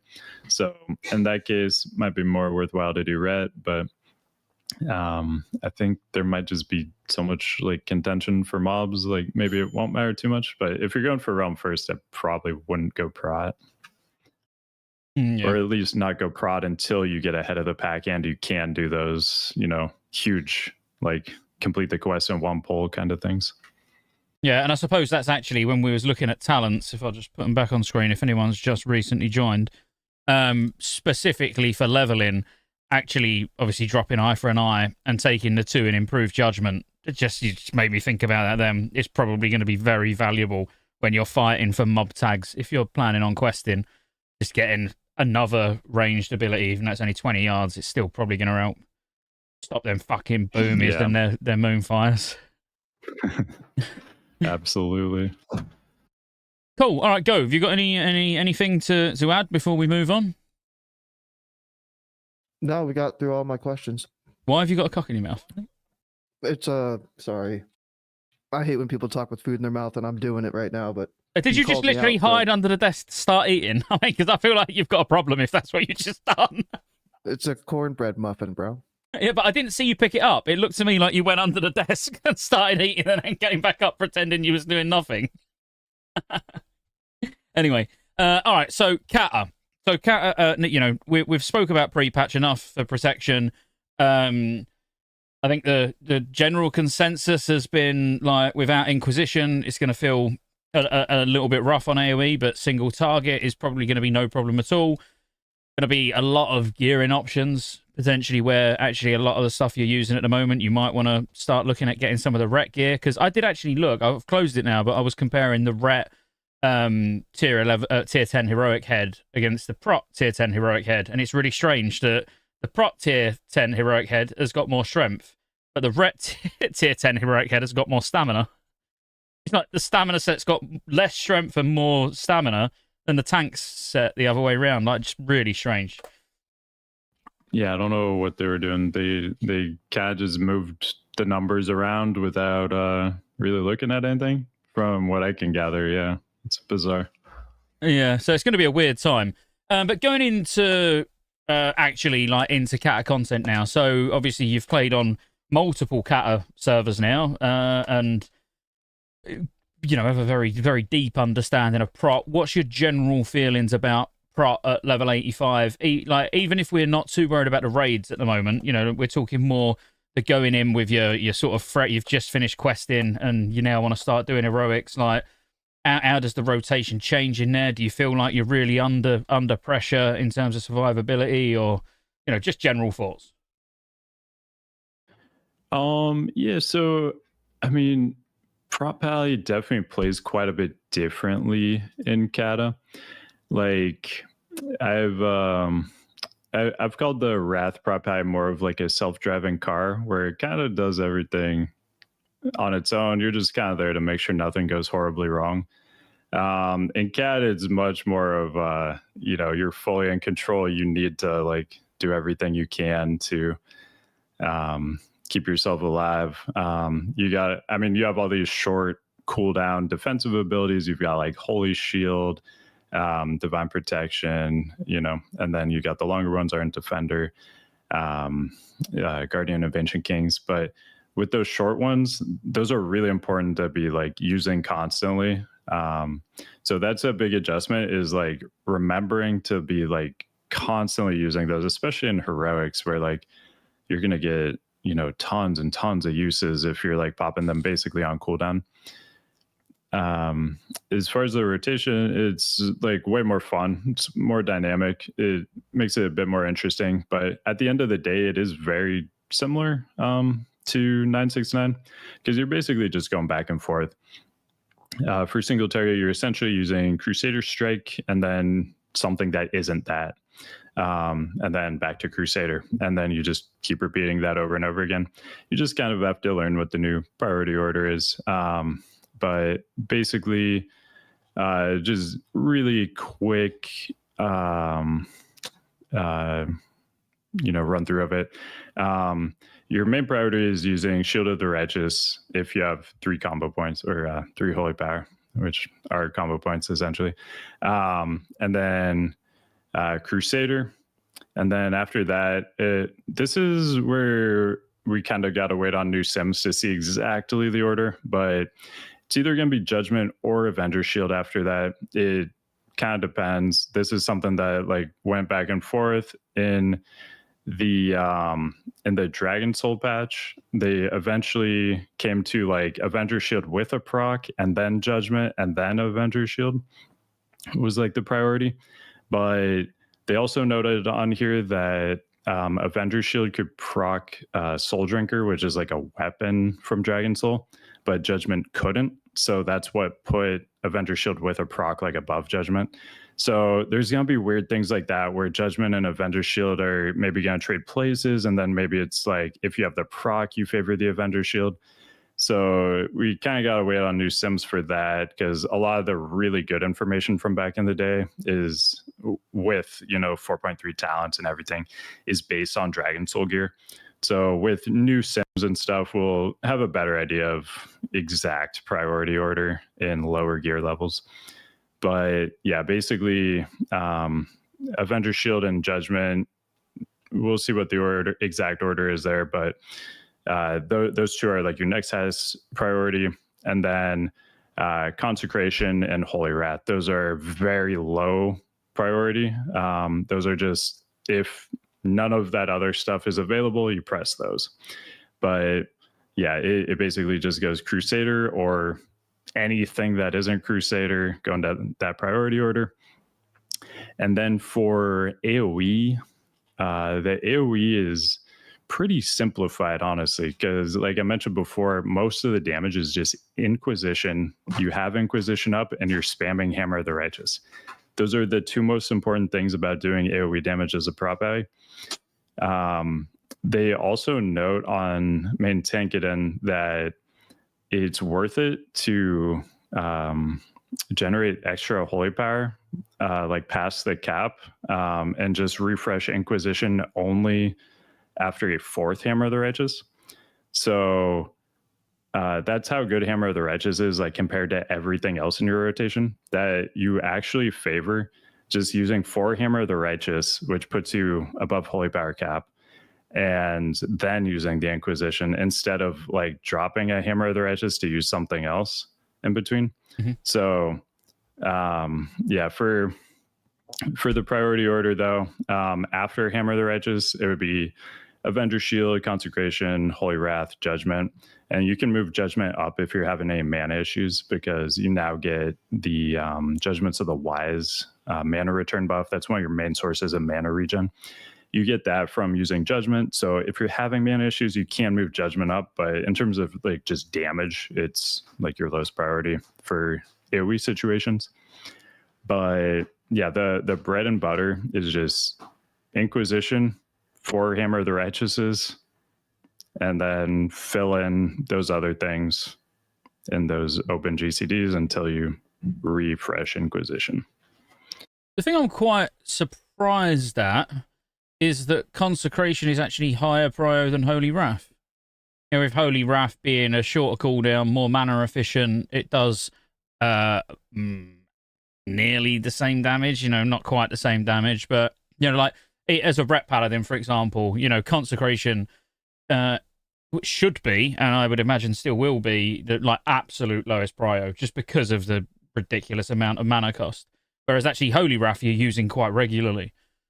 So that was the only, that was the only thing that surprised me, is that Consecration's actually higher, because Holy Wrath's just more burst threat. But then again, I suppose Consecration, if you've got Hallowed Ground, maybe it would be like, if you've got Hallowed Ground, Consecration. If you haven't got Hallowed Ground, Holy Wrath would go before it.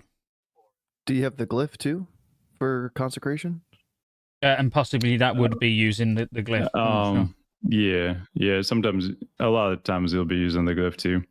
I mean, you don't always like get to that part of the priority order, because you are getting like the procs and stuff, Avenger Shield and all that stuff. But just like per press, Consecration does more damage. Like, you do have the short cooldown on Holy Wrath, but these aren't abilities that you're always using every time they're up. So just whatever has more damage per press, you're kind of just using. And Holy Wrath damage is like really low. And it's still garbage. Yeah, I mean they both are really. It feels pretty bad. Yeah. It will vary though, for sure, with the talents and glyph combo, and probably how long they're going to survive as well. The mana considerations. It's like, it's probably also comes down to how long the ads are going to survive. If you get to the point where you can Consecrate or Holy Wrath and they're all about to die, you might as well Holy Wrath. If you know they're going to last the full 10 seconds or whatever, then Consecrate. Yeah, and then Holy Wrath also can like stun various mob types too, even more if you glyph it. So that'd be another consideration. Like, you won't always just strictly adhere to the damage priority on these, but yeah. Hi, and some big nuts from Sweden. I just looked around and saw that on the screen. I had to put it up there, yeah. And cheers, guys. Anyway, I missed the other, not missed it. I looked at it, but I didn't actually look at the name. Who created an account on Kick just to come follow me? You're a legend, but I can't see the message now. But thank you. Anyway. Immortal Rose. Cheers, Immortal. Okay, so that's general play style at 85 and everything. I brought it up on screen to get your thoughts, subtle, on the tier. I mean, we can just quickly go through all the tier sets, like just the set bonuses. Obviously, tier 11 is what everyone's going to get first. Is it worth mentioning the way you obtain them? I mean, no, we'll do that for a gearing. We'll save that for a gearing podcast where it's actually appropriate for everyone. But what have you got the tier sets at hand, or I've got them on screen? I'm pulling them up real quick. I remember I tried to pull them up last time and I failed. I used like the retail version or something. So yeah, where they gave like 21 crit. Yeah. But overall, while Subtle was pulling all the tier sets up, the way you get tier sets is fairly similar. It's like can be quite frustrating. So I will just cover it really briefly. Where you can buy certain tier pieces, like you can buy chest, hands, and legs with valor points. It would be obviously not justice points. It shows justice points here because it's a later tier. And then you've got bosses that specifically drop specific tokens, but it's the same with as ICC.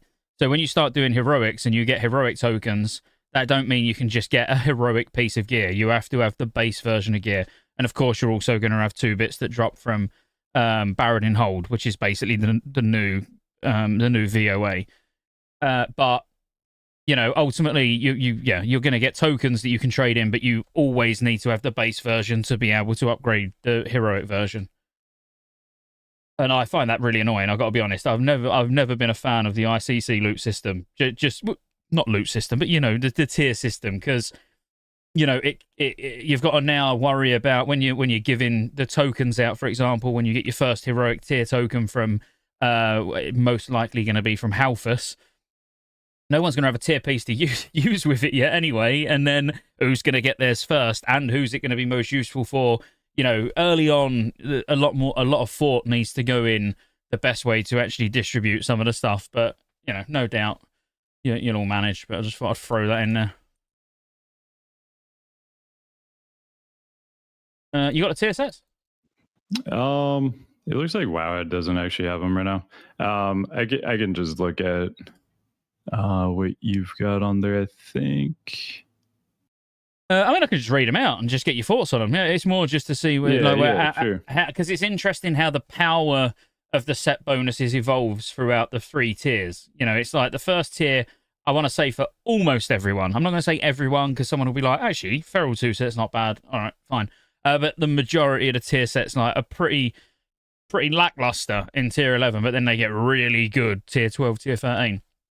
So protection for the 2 set, it increases your damage done by Crusader Strike by 10%.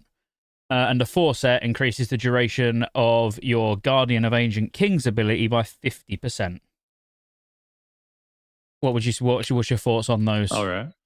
Yeah, so Crusader Strike we've talked about is kind of your like primary single target ability. So 10% more damage is fantastic. So that's great. It's a very, simple and like not super interesting, but it's a really good set bonus. And then the 4-piece, the 50% increased duration on Guardian. So that'll add 6 seconds to it. I believe it's 12. So that'll bring it to 18. So, I mean, it's solid. It's fine. A lot of the time, I think we talked about this last time too, but a lot of the time you're using like your cooldowns for like a specific burst window, and most likely that burst window will have like long passed by that 12 seconds. So by the just baseline 12 seconds. So the extra 6 doesn't necessarily give you a ton of value, but it is still reduced damage. So like it's decent. But it sounds like a really long time, don't it? Like a game changer. I completely agree. But it just sounds like a really long time to me. It's like 18 seconds of 50% damage reduction. Like that does really turn it into quite a bonkers cooldown. Even like you say, if you're not really getting full value out of the full 18 seconds. Yeah, and then like some bosses do have like quicker like tank buster windows too. So like maybe if you time it perfectly, you can hit like 2 tank buster windows like within that extra duration. But the biggest thing I've heard with this set bonus is actually for Ret Pallies, and they're going to be putting on the prop 4-piece popping Guardian of Ancient Kings before the pull, because I believe their Guardian lasts 30 seconds, so this would bring it to 45 seconds. And so that's like part of their pre-pull ritual is to equip the 4-piece prop bonus. So yeah, ironically, I've heard way more about this for Ret Pallies than for prop Pallies. Yeah, everyone's going to be really happy in our guild that I'm taking 8 pieces of tier before anyone else gets to touch anything. They're going to really like me. Shaman does the same. Ellie Shaman in tier 12 wants the enhancement tier set, and they use the enhancement 4 set pre-pull as well. There's quite a lot of that goes on throughout Cata. But yeah. Yeah, how do you guys feel about that? Like, I kind of think they should sort of nip this like snapshotting kind of stuff in the bud and get rid of it, because it's going to go to like crazy levels, I think. I like it, but I also think it's just going to get nerfed, yeah. Because they've done that with like glyph swapping with every class you can imagine in Wrath. They're like, oh yeah, nope, you're not going to be able to snapshot your glyph and then switch it out. So to me, this is going to be the same type of thing. They're going to like remove tier set bonus buffs or something, unless you have that tier set equipped somehow, I would imagine. Yeah, I mean, I honestly think they should. Yeah, I think it should. The same way, like, just use a feral druid as an example in SOD. Well, you can go back to vanilla. When you used MCP, you couldn't change MCP for a different weapon and still maintain the buff. If you've not got the whatever it is on, I would almost go as far as saying, if you're using the 4 set prop and you pop Guardian, but then you take 1 piece of that gear off so it breaks the 4 set, the Guardian just goes. No, because that would be easier, wouldn't it? It'd be easier for them to do that than it would to be remove the extra duration that it was added by that. Or just be like, well, no, you're not doing it. You're not doing that. Like, there'll be no need. No, I would be all, well, I like that sort of stuff. I like the, even as a ret having Dark Moon Card Greatness on still to this day, on a pre-pull, and then doing a quick heal to try and get a proc and then switch over to Tiny A-Bomb. And I like all that sort of thing. But Blizzard have done different things to change that. And the whole point of Cataclysm was to change, to move away from all that snapshotting anyway. It was the whole point of it all then becoming dynamic, where there's far less snapshotting than there's ever been to a certain extent. So yeah, no, I'm not really a fan, but I think it would still be fun to see, if it stayed in, It does make pull timers very toxic. One person pulls a second early, and everybody's just so pissed, and it's okay, wipe, we gotta go again. And so that's probably my least favorite part about it.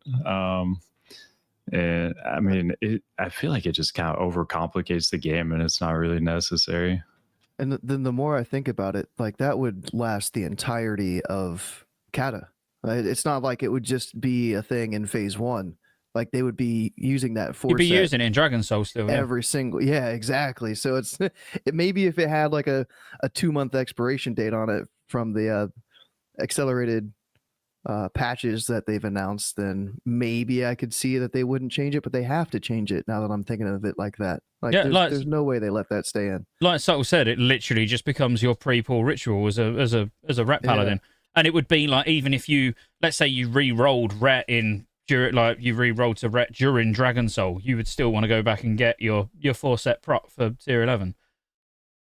Yeah, it's that I don't like that. That side of it I kind of like. That side I kind of like having a reason to go back into older raids. That is kind of interesting to me. I kind of didn't like how in Wrath, I mean, with the gammas and everything, they sort of made the old raids really obsolete. And they're just, at least on our server, there weren't groups ever forming for older raids. And I feel like that's something we kind of missed this time around. It was kind of interesting to go back through some of the earlier stuff throughout the expansion. But if we get onto this topic, me and Go are going to end up arguing again, so we should move away from it. Because fair enough. We literally hashed this out on a podcast, and I got so much hate in the comments where people was like, "Oh, why do you want to gate content?" And it's no, I'm not. I'm not one for gating content. I want everyone to have accessible content. But like you said, how fucking hard is it to find just an Order R10? I'd love to log on my Paladin now and go and do an Order R10 just for fun. But when you're getting better gear just from spamming 5-mans using RDF, I'm all for adding content, but adding content that doesn't take away from content that already exists. So I'm with you. It's something I feel extremely passionate about. I'll let it go right now, Scotty. Yeah. I really want to dive into it. No, let's not. Yeah, we'll leave it. We can move on. This is Paladin. This isn't me expressing my opinion on it. So. I'm proud of you for being the bigger man. Move on before I just can't help myself. You just get back under that table and keep eating your muffins or whatever you're doing. I got 2 more. All right. Okay. So then tier 11. No, tier 12. So Firelands tier. The 2-set is your Shield of the Righteous, deals 20% additional damage as fire damage. And your 4-set is when your Divine Protection expires, you gain an additional 12% parry for 10 seconds. Yeah, I mean, both of those are good. It kind of feels similar power level to me to the phase 1 set. I mean, Shield of the Righteous is your top damage single target ability, so more damage on that is great. And then the Divine Protection one is kind of interesting, the lingering avoidance effect. Those effects aren't affected by DR, just percent buff effects like that. So that will actually just be 12% parry. That won't be diminished parry or anything. So in Firelands gear, you should be full combat table coverage. So that parry is it's going to be pushing blocks off the table at that point, which so a hit that would normally hit you for, if you have the meta gem, 69% of normal damage, it'll now just be 0. So I mean, seems solid. I don't think it's a set bonus you would go super out of your way to get, but if it's already like the best statted stuff, then like it's a nice little bonus and 1 minute cooldown. Not bad. Yeah. Would you imagine that you would have to switch like 4-piece for 4-piece, that you wouldn't go like you wouldn't drop your tier 11 4 set to have 2 set? It would be just a full 4 to 4 swap. We're kind of just in the point now where you just go eye level over everything. So what does the Firelands get up to? Is it 392? 391. But there is, but then you've got like 397. Like, yeah, it's 391 tier, but then you can actually, you can get higher eye level trinkets than that from Ragnaros. Right. So it's 19 eye level from 11 to 12. Yeah. That's just way too drastic. It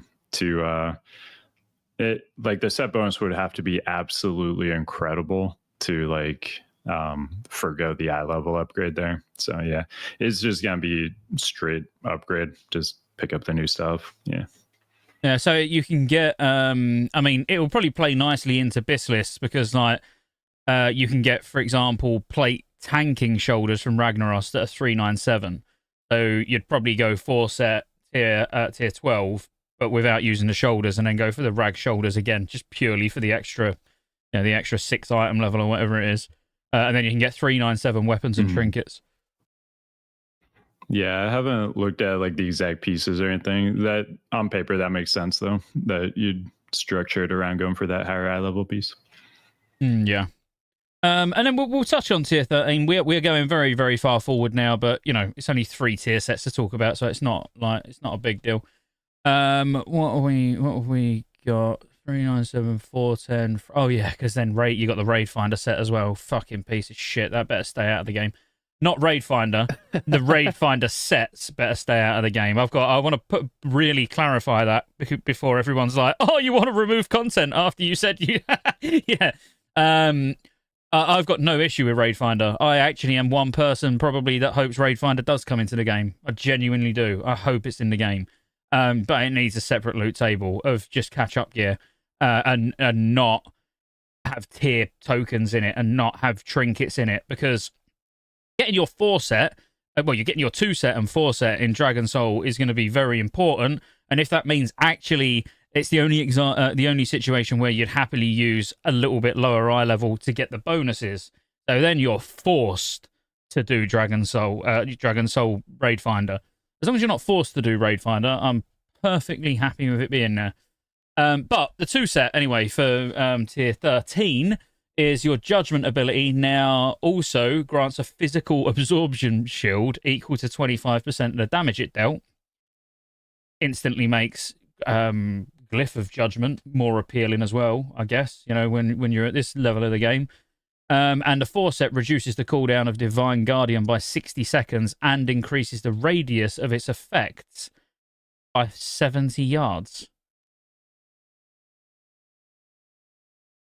I don't even understand what the benefit of that is. Any idea?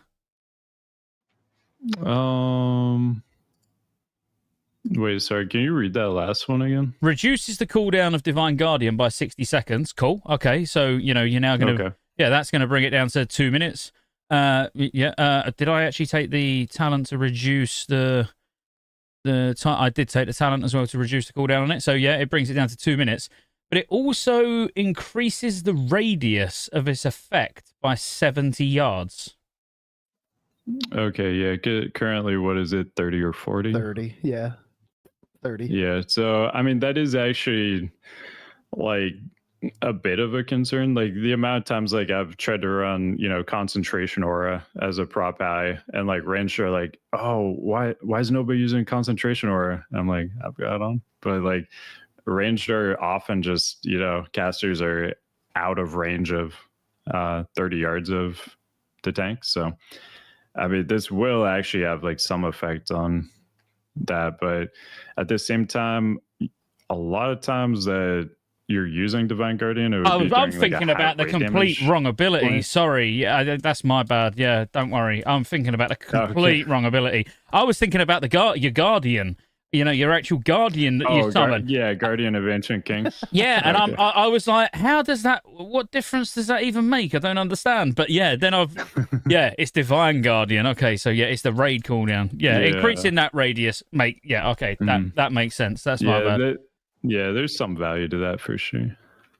Isn't Dragon Soul the one where you're on the wings and stuff like that of the Mhm. dragon? And that's a big like area of like coverage for Divine Guardian to try to reach people. So 100 yards for that boss makes sense. Yeah, absolutely. Yeah, as I say, yeah, when I'm looking at the right ability, it makes sense. When I'm looking at an ability where there is no range on it, I was like, I don't get what this is meant to achieve. Cool. But anyway, they're the tier sets. I've had a few beers, not enough. I need to get another one. Right. What else do you want to cover then? Is there like specific changes? 'Cause I know you've done so much on like diving into all the specific changes between Wrath and Cata for all tanks. So like really just opening the floor up to you to what do people really need to know, the nitty gritty stuff for protection. Yeah, sure. So I mean, kind of maybe the biggest change would be just Vengeance. New mechanic we get when we take damage, we get a % of that damage as a stacking attack power buff. One thing everybody should know is that the cap on this is equal to your stamina plus 10% of your base HP, which is not what the tooltip says. So the tooltip will say it's 10% of your HP. It is not that. So that's something to keep in mind. There's an old blue post where Blizzard said like they just left it incorrect because it's shorter to just say the wrong thing, and most people wouldn't notice. So that's one thing to know. And the version of Vengeance we're going to get too actually ramps up a lot quicker. So I believe it was in Dragon Soul patch. They added this effect where 33% of the damage you take on like the first melee you take, you get 33% of the damage as attack power instead of the normal 5. And then your attack power from Vengeance will never drop below 33% of the damage you've taken in, I believe it's the last 5 seconds. It could be a different amount of time. But in any case, it might be 2 seconds. Blanking on that right now. But in any case, it ramps up quicker and it stays ramped, basically, is the idea. So, and the whole Vengeance change, just to clarify, because it's just, like before I looked into it myself, like if I'd have just heard what you said, I'd have probably been a bit confused and been like, well, is that better? Is it worse? Correct me if I'm wrong, but it works out being about 8% of your max health or something like that. It's slightly worse than what the tooltip reads, but like not massive amounts. Is that sort of what you've seen as well? Yeah, it should be pretty similar, which I mean was Blizzard's reasoning for not changing the tooltip, is because it's both of those numbers are similar anyway. Personally, I'm a bigger fan of them just, saying how it actually works than like saying not how it works, but it's close enough. So but just something to keep in mind. You now view stam as like also a damage and threat stat, which is, kind of a big change. In the past, it was always just a survivability stat, specifically against like burst damage. And now every single point of stam you get is 1 attack power. And your stam is going to go through multipliers. Like you have several multipliers for stamina. And then after that, you get some multipliers for attack power. So each like 1 point of stam you see on a piece of gear is actually going to be quite a bit more than that in actual attack power. So it's one of our better just damage stats, stamina, which is like a crazy thing to think about. While we're on that topic too, I could just mention kind of our stat priority for damage. So expertise soft cap, and then hit cap. That's the same. That's what we've always preferred. But changing is that our next thing after hit cap is going to be expertise hard cap. So expertise hard cap is now more important than it was before, much more important. That so I mean, it takes a while to get to expertise hard cap. So you're gonna mainly be devoting your extra atomization points into expertise for a long time if you're trying to maximize damage and threat. But again, that is also just for boss mobs. Keep in mind, like in heroics, you're fighting +2 level mobs, so you only need 24 expertise total to never get a dodge, never get a parry. Is the expertise hard cap just bosses- because of the waste of holy power if you get a parry? Like if it parries a Crusader strike, for example, is that what the main reasoning is? Yeah, I believe that was their main reasoning for it. And just to mention too, expertise hard cap is 56 expertise for anybody who doesn't know. Expertise soft cap is 26. So you need 30 more to get to hard cap. And that's actual expertise, not rating. I can't remember off the top of my head what the rating in Cata is per point of expertise, but 56 expertise, that's what you're looking for on the character sheet. And one really nice thing about the character sheet in Cata is like when you mouse over these things, it actually tells you what you need to. Like you mouse over expertise and it'll show you like, oh, for a level 87 mob, you need 6.5 or 6 expertise. For a level 88 mob or a boss mob, you need 6.5 for dodge, and then the 14% for parry. So it's really nice in that regard. It makes it a lot easier for like newer players who like maybe, because all this information is like scattered on like Discords and old websites and stuff. So for newer players, it really helps a lot when you can just mouse over it in your character sheet and it actually just tells you like how much you need. You don't have to do a lot of research to figure this out. But yeah, that's going to be kind of the main thing you're looking for: expertise soft cap, hit cap, expertise hard cap. After that, strength is technically the best pure damage stat, but it's only around 10% better than stamina as a damage stat. So it's really just for top of the line parsing. If you were to like most people, if you were trying to maximize damage, you really just want to go stamina. You're barely going to lose any damage and threat from it, and you're going to gain a lot of HP. It's just a much smarter like total value way to go about it. And then as far as like the other secondary stats, crit is somewhere around like 10 to 15% lower than stam for pure damage. And so it's like kind of your best like stat out of like crit and haste. But haste is like way low. You're basically never gonna want haste on your gear. I think that pretty much sums up the stat priority though. What about for survivor? Go on. Does your gems change at all? I mean, I know you were saying that you could go for strength gems to get a little bit of extra DPS, but I would assume that like your meta gem probably stays the same.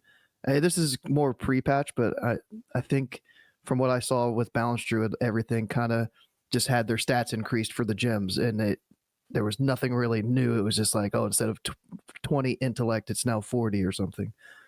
And then also like enchants on your gear. Do any of your enchants change because of the way stats change in Cata? Yeah, and I'll kind of I think Scotty's question was probably it was like survivability, which I should also mention for stat priority too. What I just spoke on was just damage and threat stat priority, but I'll kind of weave those two together. So for survivability, mastery is number one, and then dodge and parry kind of depend because they diminish, and you want to keep them close together because parry used to diminish like a lot harder than dodge did. So like you kind of just favored dodge over parry. Parry was really bad.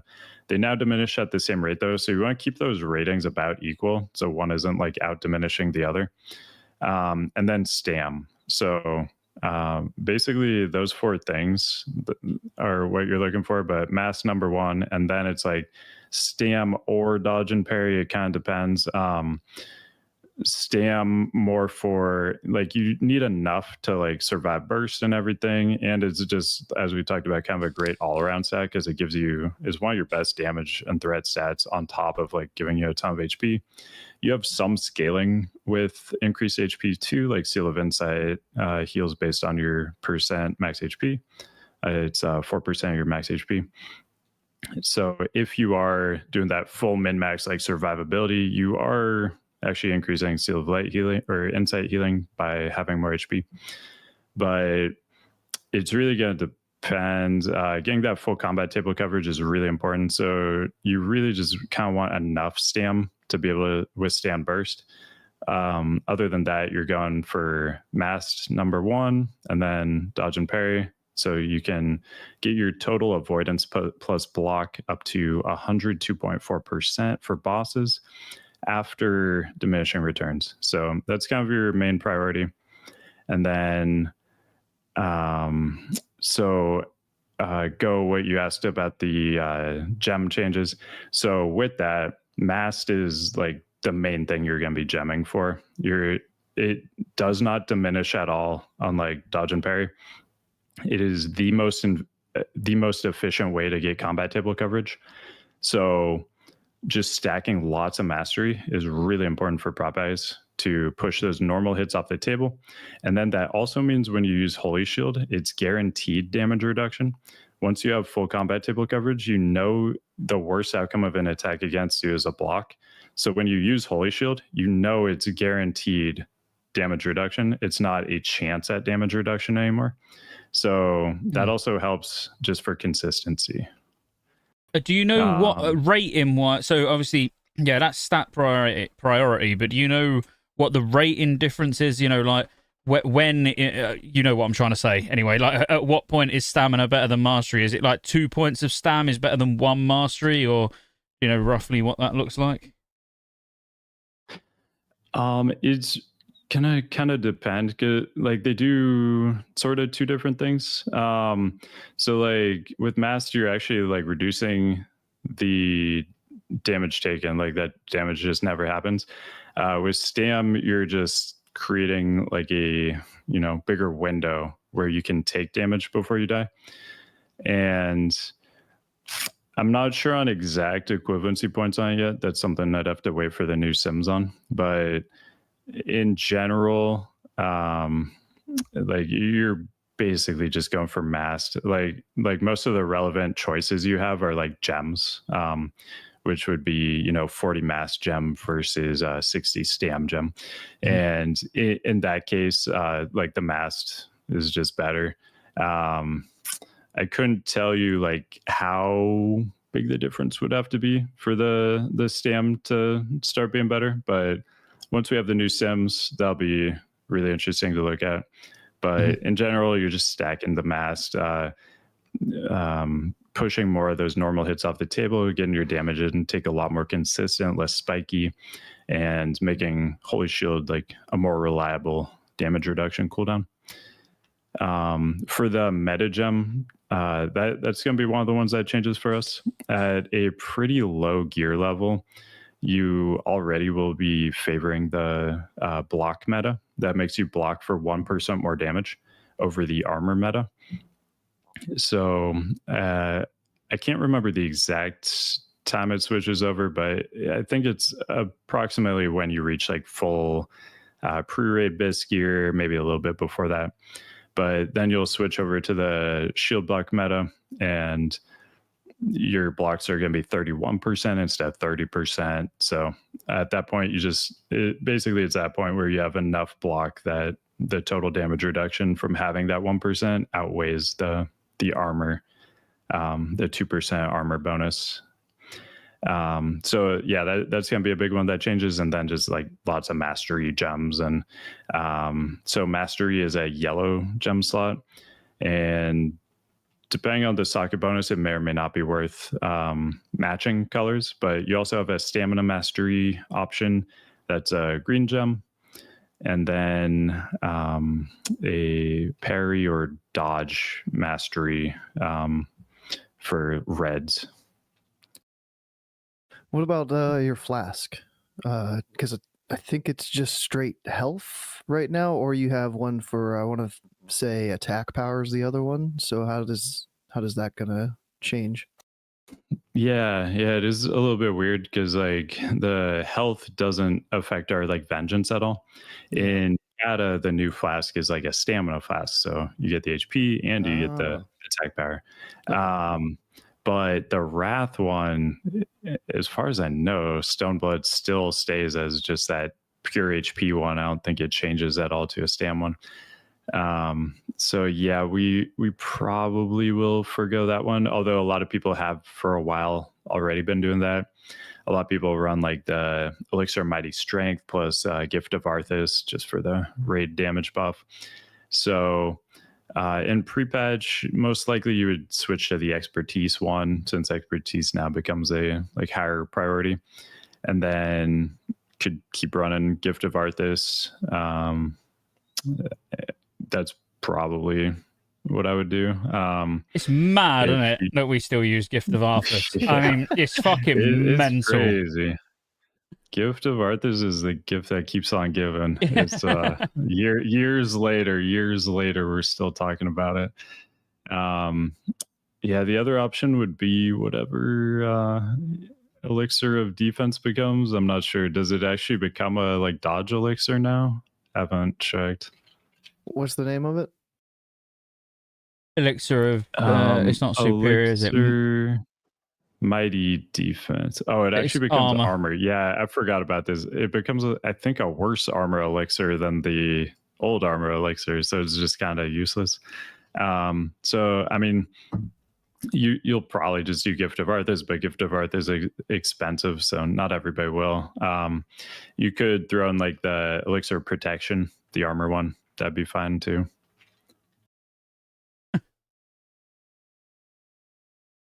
Yeah, that's incredible that Elixir of Mighty Defense becomes worse than Elixir of Protection. I never noticed that. That's really funny. Yeah. Yeah, I just remembered I looked that up the other day. I was like, why did we do this? Because like all the other defense stuff usually becomes like dodge. So it's kind of weird they didn't do that there. Yeah, that is funny. But then in Cata, you're I'm pretty sure it's safe to say you're going to be running Elixir of the Master instead of flasks, right? Yeah, is that the name of the mastery one? Yeah, 225 mastery. Okay. Yeah, it'll be that one plus the armor one. Maybe is it called Deep Earth? Is that the armor one? Yeah, Deep Earth. Yeah, and then there's a resist one too. I still would need to double check that will actually prismatic. I need to check that would actually stack with like raid buffs, resist raid buffs, but that could be really good for like more magic damage, resistible magic damage fights. And then obviously the armor one for higher physical damage fights. But yeah, that should be the combo you're looking at normally. The stam one, it's also solid. It's like 450 stam. So either of those will be good, but I would definitely favor the masked and armor or resist side of it. Until you start seeing those cauldrons pop on the floor and you'll be like, I mean, this is free. I can take these for free or go and have to buy my own. Mm-hmm. Yeah, and then like I mean at some point you like progress through all this stuff and then you don't really need to min-max like survivability as much. It depends on like your raid. Like if you're able to drop healers, then maybe your survivability you don't really drop any just to accommodate the fewer healers. But depending on that, like maybe you start gearing for a little bit less survivability, which ironically is now kind of going the stamina route. So it's gonna be kind of interesting where like more of the parse-minded people are gonna be actually stacking a bit of stam. But yeah, that's also like a kind of a decent middle ground option, I guess, is going more for stam as you get through progression, because you'll get more damage. You'll have a higher health pool for like fewer healers to have like more time to react to damage. But overall, the mass stacking is going to be, I think, the overall play for survivability. Cool. Okay, so is there any... have you got anything else, Go? Did you have any more? Just one more, hopefully fun topic to talk about whenever we can get to it. No rush. No rush. Okay, all right. Well, let's cover some of the big changes in terms of prop then. I mean, you know, like, is there any... Well, when I say big changes, they could be really minor, but, you know, things that people need to know. Is there any abilities that you've highlighted in your own videos anyway that you're like, yeah, like, let's talk about those? Yeah, sure. So like Divine Protection, we've kind of mentioned it a couple times, but it's now a 1 minute cooldown, does not cause forbearance, and it only reduces damage taken by 20%. So that's kind of a big adjustment. Like when I was playing on Deathwing just yesterday, I had to level the prop pally to 55 before I could like make the DK. So I was playing pally for a while, and it was a bit of an adjustment because like I was in a PvP battle and like I used Divine Protection, and then I ended up dying, and I realized after like I could have used Lay on Hands, but like in my head, like I'm so used to like Divine Protection causing forbearance that I was like, that's not even an option for me right now. Like I obviously can't Lay on Hands. So just like stuff like that, you kind of got to get used to with some of the forbearance stuff changing. And like our new Guardian of Ancient Kings, that also doesn't cause forbearance. So you just kind of have to like adapt to this new thing where like your shield wall does not cause forbearance. Your damage reduction effects just do not cause forbearance on you. It's only going to be Lay on Hands, Bop, and Divine Shield. And it only lasts, man, I'm blanking out right now. I think it only lasts 1 minute now too.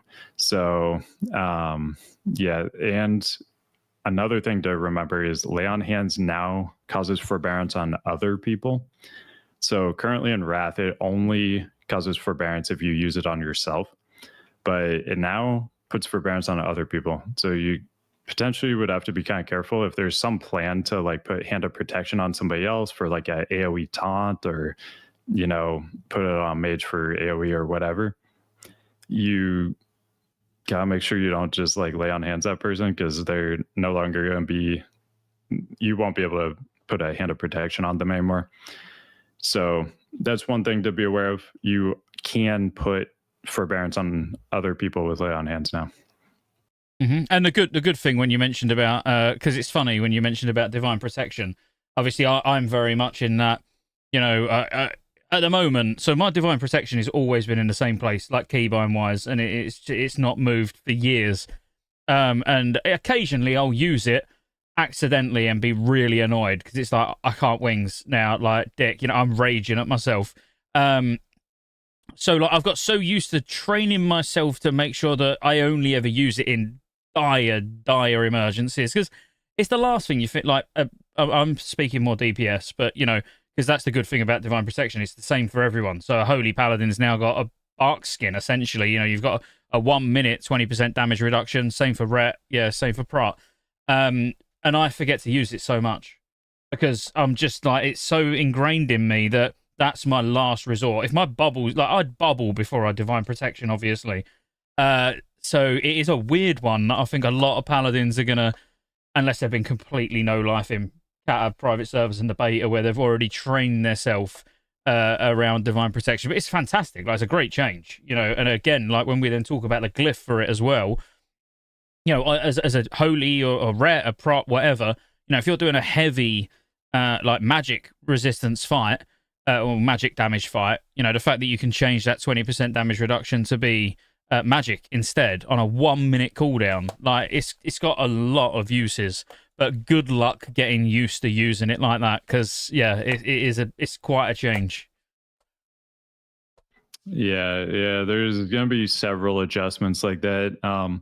Like you mentioned, Avenging Wrath in there too. Like that no longer has like a 30-second like hidden forbearance thing either. So yeah, just things like that. If you've been playing Prop Eye like the entirety of Wrath, it will be a bit of an adjustment, kind of wrapping your head around these new things. But I mean, once you get in there and play it for a while, it won't be too big of a deal. It's just a little bit of an adjustment at first. The other like big adjustment I can think of is just blessings. Like there's only 2 blessings now. It's like Blessing of Might, which has the old Blessing of Wisdom baked into it, and then Blessing of Kings, which is like basically combined with the old Mark of the Wild. So it's like 5% all stats, and then it just gives you some all resist on top of that. So those are your only 2 blessings now, and like every caster you give Blessing of Might to is going to get really mad at you. They're going to be so upset you gave them Blessing of Might, and they're going to ask for Blessing of Wisdom, and you just got to tell them, read the tooltip. What does it say? It says gives you mana back. But yeah, so like blessing management is way better now. As somebody who like always has to like set up pally power and stuff, I'm a huge fan of this. It's like literally just, do you have a druid in your group? Okay, you're casting Blessing of Might because druid has Mark covered. That's basically it. And then if you don't have a druid, it's like, okay, do you have a blood decay to give the attack power buff? Cast Kings. Like it just gets much more simplified, which is nice, especially from like TBC where we had even more blessings, and like pally power is just a nightmare. It's funny because I must look so bad when I'm streaming. Obviously, it doesn't help that when I'm having a beer or a gin or something at the same time, which makes obviously life even more difficult. But like on the mage, where I've been raiding on Wrath on the mage, and then the raid will finish and I'll go on the beta, or vice versa.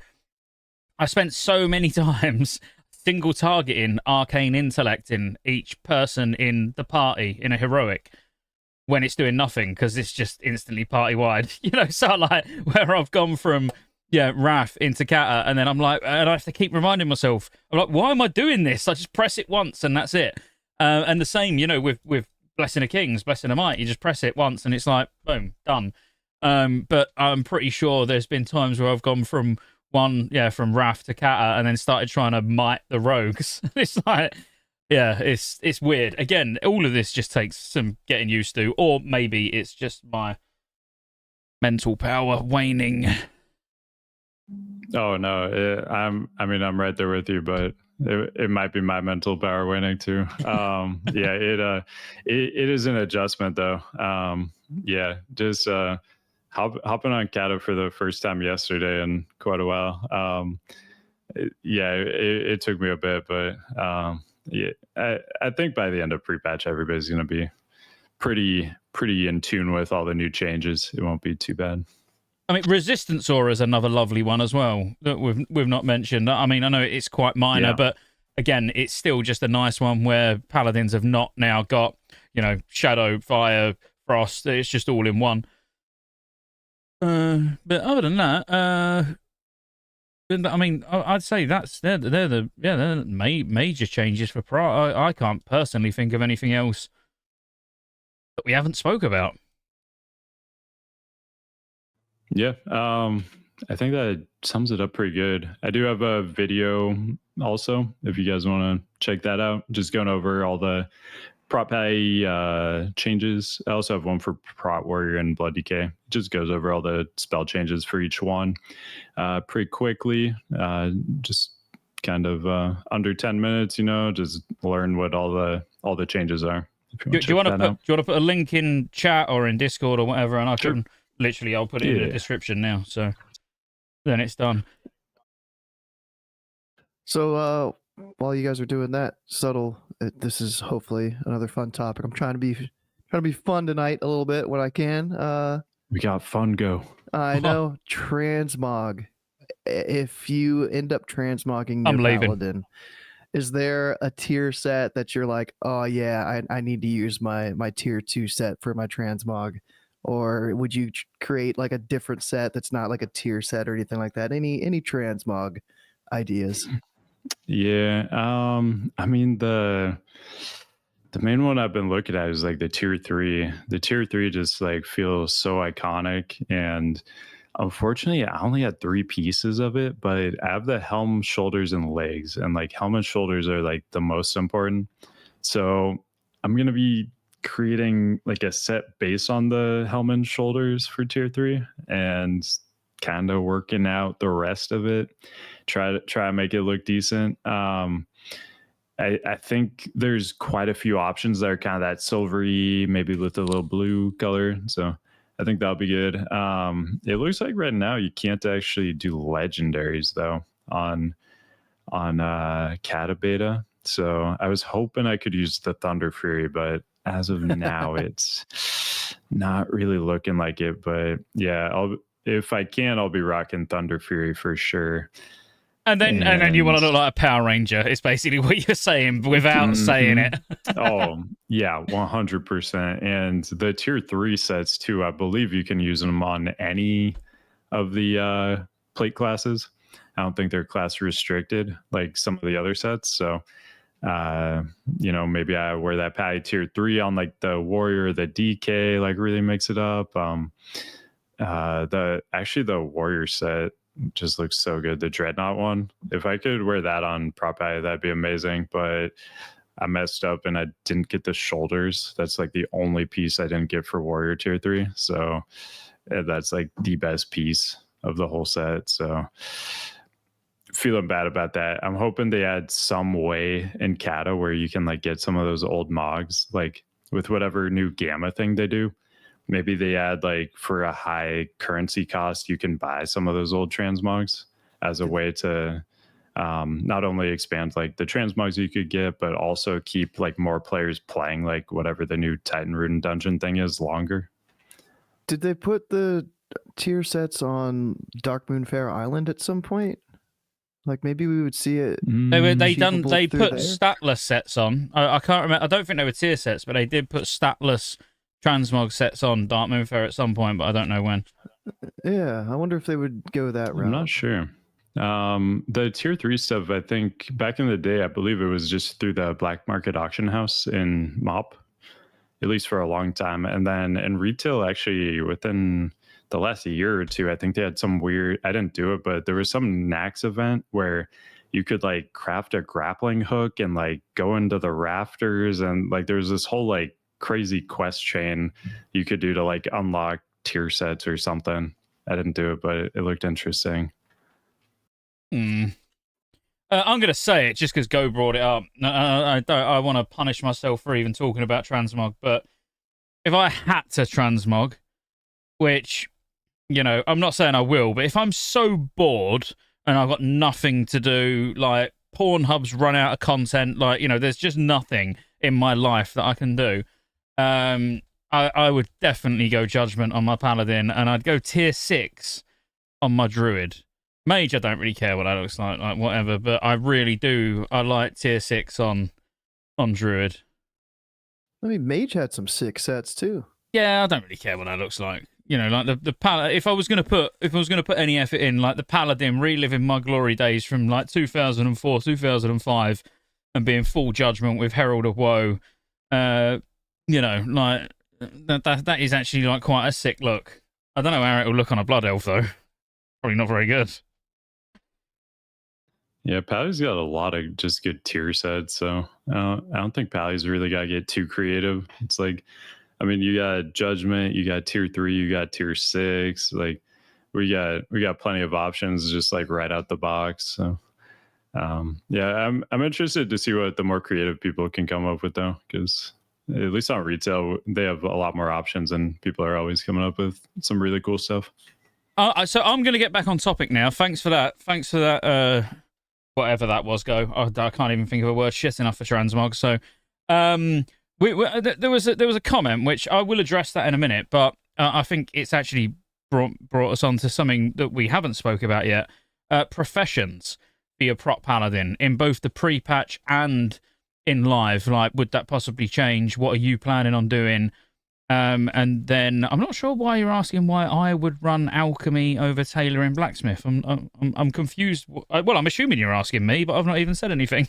So, give me some clarification on when I've said I've never said I'm going to go tailoring blacksmith.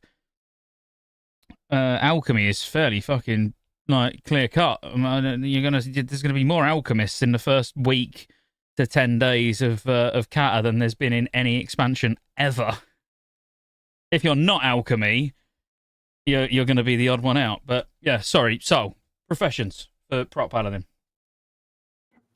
Yeah, so it's pretty similar to like all tanks. What I'm personally I'm going engineering and alchemy. You get a Prebis helm from engineering, you get a Prebis trinket from alchemy. Alchemy, you also get the elixir bonuses, and then just a little icing on the cake is like you can transmute your own true gold, and you need quite a bit of true gold for some of your other Prebis pieces. So alchemy and then engineering, I mean, you get the rocket boots. It does have a chance to fail now, which will do a lot of damage to you. So it's something you have to be prepared for. I think it's manageable as long as, you're ready to, deal with it when it does fail on you. Does it add to vengeance? Does it add to vengeance? I don't think so, but that is something I wanted to test. I don't think it will, though. Yeah, I genuinely, I've got no idea. It's only because you're here that I thought, I wonder if he knows. Because if there was a little side benefit of it going off, you know what I mean? Yeah, that would be something I would want to test. For like Blood Decay also, something I wanted to test was with their Death Strike. It now has a component where like 20% of the damage you've taken in the last 5 seconds, it'll heal for that much. If that is like the higher value, the lower value being, I think, is just 7% of your max health. But I was curious if like that backfire on the engineering belt. We should mention too, they're no longer a boot tinker. They're now a belt tinker, the Nitro Boost. But I was curious if like that damage taken would lead to more DS healing. And on Blood Decay, you can also just like AMS through it too. So, but you can AMS it to get runic power like that. I mean, that's something I've heard. For Blood Decay, I don't know about Blood. I don't know about Blood. Unholy does though, doesn't it? Yeah. Unholy, I believe, has like a talent that continues to give them like runic power from AMS, but Blood does not get that. That's what I've heard. Then. Yeah, but like thinking about it as a Blood Decay, it feels like it's super manageable. For Prop Paladin, I feel like it should be manageable as well. I mean, you could even just presumably bubble it off unless it like ignores immunity and like isn't removed by a bubble. Oh, you can cloak. You can cloak it off as a rogue, 100%. So I'd imagine you could bubble it. Yeah, that should work fine then. And you just throw the taunt, throw the bubble, so the mob stays on you, and cancel the bubble. Would you use that? So interesting question. Like from your perspective, would you use that over the new belt tinker that you get, which is the protective shield? Is it like 18k or something? I know it's not massive. I can't remember exactly what it is, but I could log on an engineer and actually have a look. Yeah, I definitely. So you actually have a few options on the belt too, because you also have the cardboard assassin, which is potentially interesting. It's not going to taunt bosses, but it should work on boss ads. So like in any kind of ad fight, like for example, like maybe Maloriak, like ads catch up to you, you just drop that and buys you a little bit of time. And potentially you could also throw a Hand of Protection on it too. So like the dummy bop is like something we did a lot in Old War and TOGC. I honestly haven't done it too much in ICC, but dummy bop was always like kind of a staple of prop allies, more so when it actually taunted bosses, but definitely has uses for like ad fights. Like on Yogg Zero, the dummy bop was like incredibly good.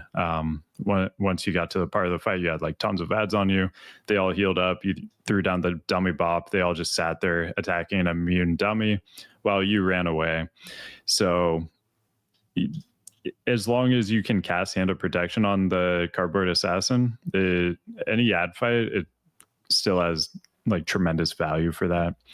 The absorb shield thing you were talking about, though, it's a really minor absorb, and the backfires on it are really bad. So I can't really see using it. Off the top of my head, I'm remembering one of them increases like your chance to be crit by 100%, I think. And there's like a few others. If you do get to the point where you have full combat table coverage, though, like it doesn't matter what your chance to be crit is, because you've pushed anything that isn't a block off of the table. So if you do get to full combat table coverage, that effect it really is meaningless. It doesn't actually do anything. Like you can have 5,000% chance to be crit. It doesn't mean anything if you have full combat table coverage, because crits are never even reached on your combat table. But until then, it seems like a pretty risky press for like a 20k absorb or whatever.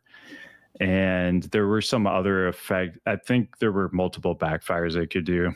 To me, that one just feels like the benefit is too low for like the risk. But for like nitros, to me, I feel like the benefit is good enough to justify the risk, and you have like counterplays for it. So I think the nitros are totally fine, and then Cardboard Assassin obviously could have some really, really good uses. So you already have two great tinkers, I think, on the belt there. Yeah, Cardboard Assassin. Yeah, I mean that again. I like, yeah. Correct me if I'm wrong, but you was like one of the first people to put a YouTube video out solo tanking like Algalon 10 using the whole bopping of target dummies, weren't you? Because I very much copied that tactic and like went straight in with one Shadow Priest, one healer, me as the prop paladin. So like seeing some I can't sit here and think off the top of my head like all the bosses in Cata and think where that could actually be possible. But if you can bop the Cardboard Assassin, like that could be pretty insane. So I'd say specifically as a prop paladin. Yeah, so it won't work on bosses, unfortunately. They did nerf that later on in ICC. In ICC, they kind of retroactively nerfed that, so target dummies no longer taunted bosses. So yeah, one time after that, it might have even been in TOGC, but in any case, it happened like after Ulduar. We like went back to Ulduar one time. We did our normal solo tank thing, and it didn't taunt it. I was like, oh shit, does it not work now on Wrath? Yeah, what happened? They nerfed it on Wrath. Yeah, I honestly didn't know that. Obviously I ain't been and tanked in Ulduar for a bloody, it feels like a long time. But yeah, I didn't know that had been changed. Yeah, it's been changed for quite a while now in Wrath. I can't remember. It was either at the beginning of TOGC or it was at the beginning of ICC. I think it was ICC. But yeah, it's been quite a while. But yeah, a lot of the solo tank things kind of became harder to do because of that. And in Cata, I know there are specifically patch notes I've seen where they said they made the Cardboard Assassin unable to taunt bosses. So I would fully expect it to not taunt bosses. So the main use we're talking about here is just for like ads on a boss fight. So yeah, which I mean there are some ad boss fights, so potentially there could be some uses for it. But in general, I think I'm going nitros for the most part. Yeah, definitely. And what about hands with that? Obviously, I know every DPS is. I mean, I say every DPS, assuming they do work how they're meant to, where you can't stack them with trinkets, will be wanting to use Synapse Springs with 2 equipped trinkets. But like currently on the beta, it's working like it does in Wrath. You can actually use. Obviously, we can't get Synapse Springs, or we couldn't as of yesterday, because engineering, you don't get any discoveries. But the haste ones, you know, the ones we've got now, they're actually working with on-use trinkets, apparently. I've not tried it myself, but I have been told on my Discord that that is the case. What would you be using as a tank? Would you go for quick flip, the extra armor, or? Yeah, so it kind of just depends what you're doing. So like during prog, I would most likely be running the armor one. Is just short duration, short cooldown armor buff. You could even it's not really a great cooldown on its own, so I would generally just macro that with another 1 minute cooldown ability. So for prop A, that'd be like Divine Protection. You could just macro it, so every time you Divine Protection, you're getting the damage reduction, but you're also getting the armor buff. Like for Blood Decay, it's pretty popular to put with like Vamp Blood. Yeah, but that for prog, that would generally be the play. But if you're progging some fight where the survivability gain on it is negligible, and there's some burn phase you're trying to get through or something, you could use the Synapse one that gives you just a lot of strength, just to get some more damage during like a burn phase or whatever. So that'd be the other option. But yeah, we'll have to kind of see if that puts on use trinkets on cooldown, if they're going to be usable together or not. By the time Cata actually comes out, that'd be the only thing that could potentially limit the value. But also, we probably won't be using too many like on use as prop A, at least damage ones. And I'm not sure if like the defensive trinkets would also share a cooldown with that or not. So just kind of wait and see on that. You also get the bombs from engineering too, which is kind of nice. There aren't new ones, but you can at least still like use the old ones for some gain. Like just getting snap threat with a sapper is always like solid. So yeah. Cool. And then you're pairing it with alchemy, obviously. So the whole for anyone who wondered why you hear so many people, like it don't seem to matter what class, you hear a lot of people saying, yeah, I'll be going alchemy. And honestly, it doesn't matter what class. They're like, you do you. Like everybody that's watching, everybody's listening, you do whatever you want to do. All the professions are so close in terms of actual gain. When you look at the amount of damage you're going to be doing in Cata once you've actually got some gear, the difference between professions is minuscule across all of them. But there are some that are just, if you want to get the absolute most out of your character, there are ones that are just going to be better. Alchemy, until the raids open, is going to be the best that you get, like full stop. But you probably will switch it. But like DPS classes, like will switch it. Healers wouldn't, like there'd be no reason to. Tanks wouldn't, there'd be no reason to. But me as like going in as two of my mains being DPS, I'll be going alchemy to begin with, like purely just so I've got another extra 2 true gold transmutes. Both of them get a trinket that is going to be absolutely solid, and I'll use that trinket. And then as soon as that trinket gets replaced, boom, I'll drop alchemy, and I'll have a tailoring kit just sat there like ready, just to level straight to 450, then use the Ember Silk to then obviously take me to get in my cloak enchant.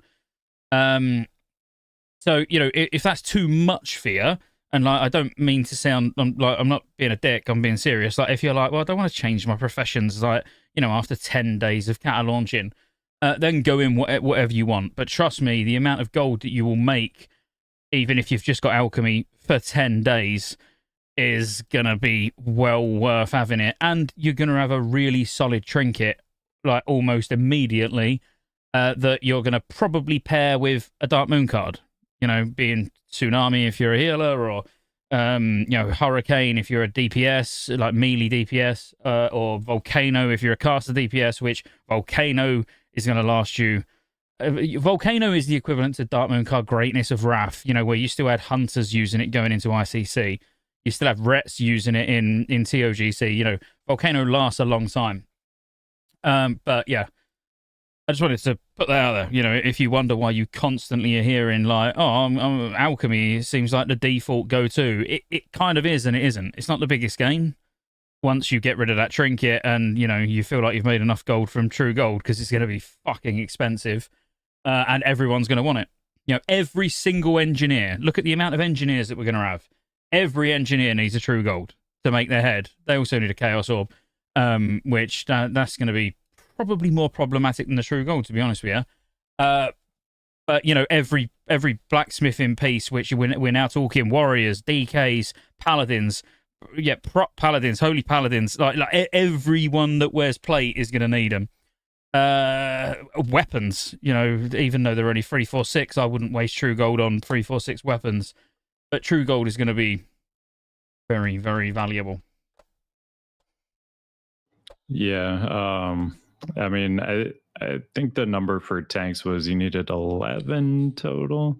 It could be slightly off, but between like your NG helm and crafted blacksmithing pieces and everything, like, yeah, you're gonna need some. I'm making all my alchemy tanks are gonna be transmute spec, so I can maybe get some procs on that and get a little bit more. One thing I forgot to mention too on engineering is that tinkers no longer replace enchants, so you can have like a glove enchant and a tinker on the same item. Mm-hmm. Same with like boots, belt. You can have whatever. So you're just fully getting that tinker on top. It's not replacing. There's no opportunity cost on that like slot to do that. Yeah. In regards to Mladen, I mean, I've simmed him, and I would say you're wrong. Like in terms of pre-raid bis, obviously, yeah, they're not good compared to raid items, but I've got a working 4.3.4 version of Simcraft, and they're miles ahead.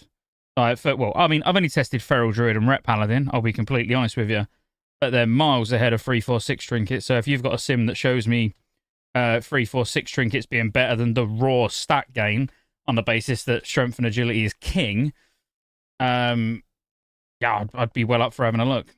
And on the basis that they're equip and they're not on use, so you'd stack them with NG gloves.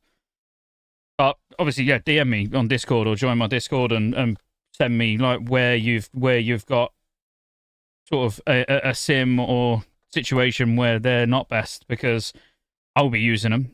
I'll literally be getting the Dark Moon card for, obviously I'll be getting Volcano 100% on my mage. That goes without saying. Like I said, that's going to last a long time, but I'll definitely be using the Strength Trinket on my Paladin going into raids. Mainly because I don't see me getting the Toll Barrowed rep done beforehand, or I probably would have went for that just to save gold. All right, well, that's professions. I mean, we've been going... Do we go on to Ret? If you want to.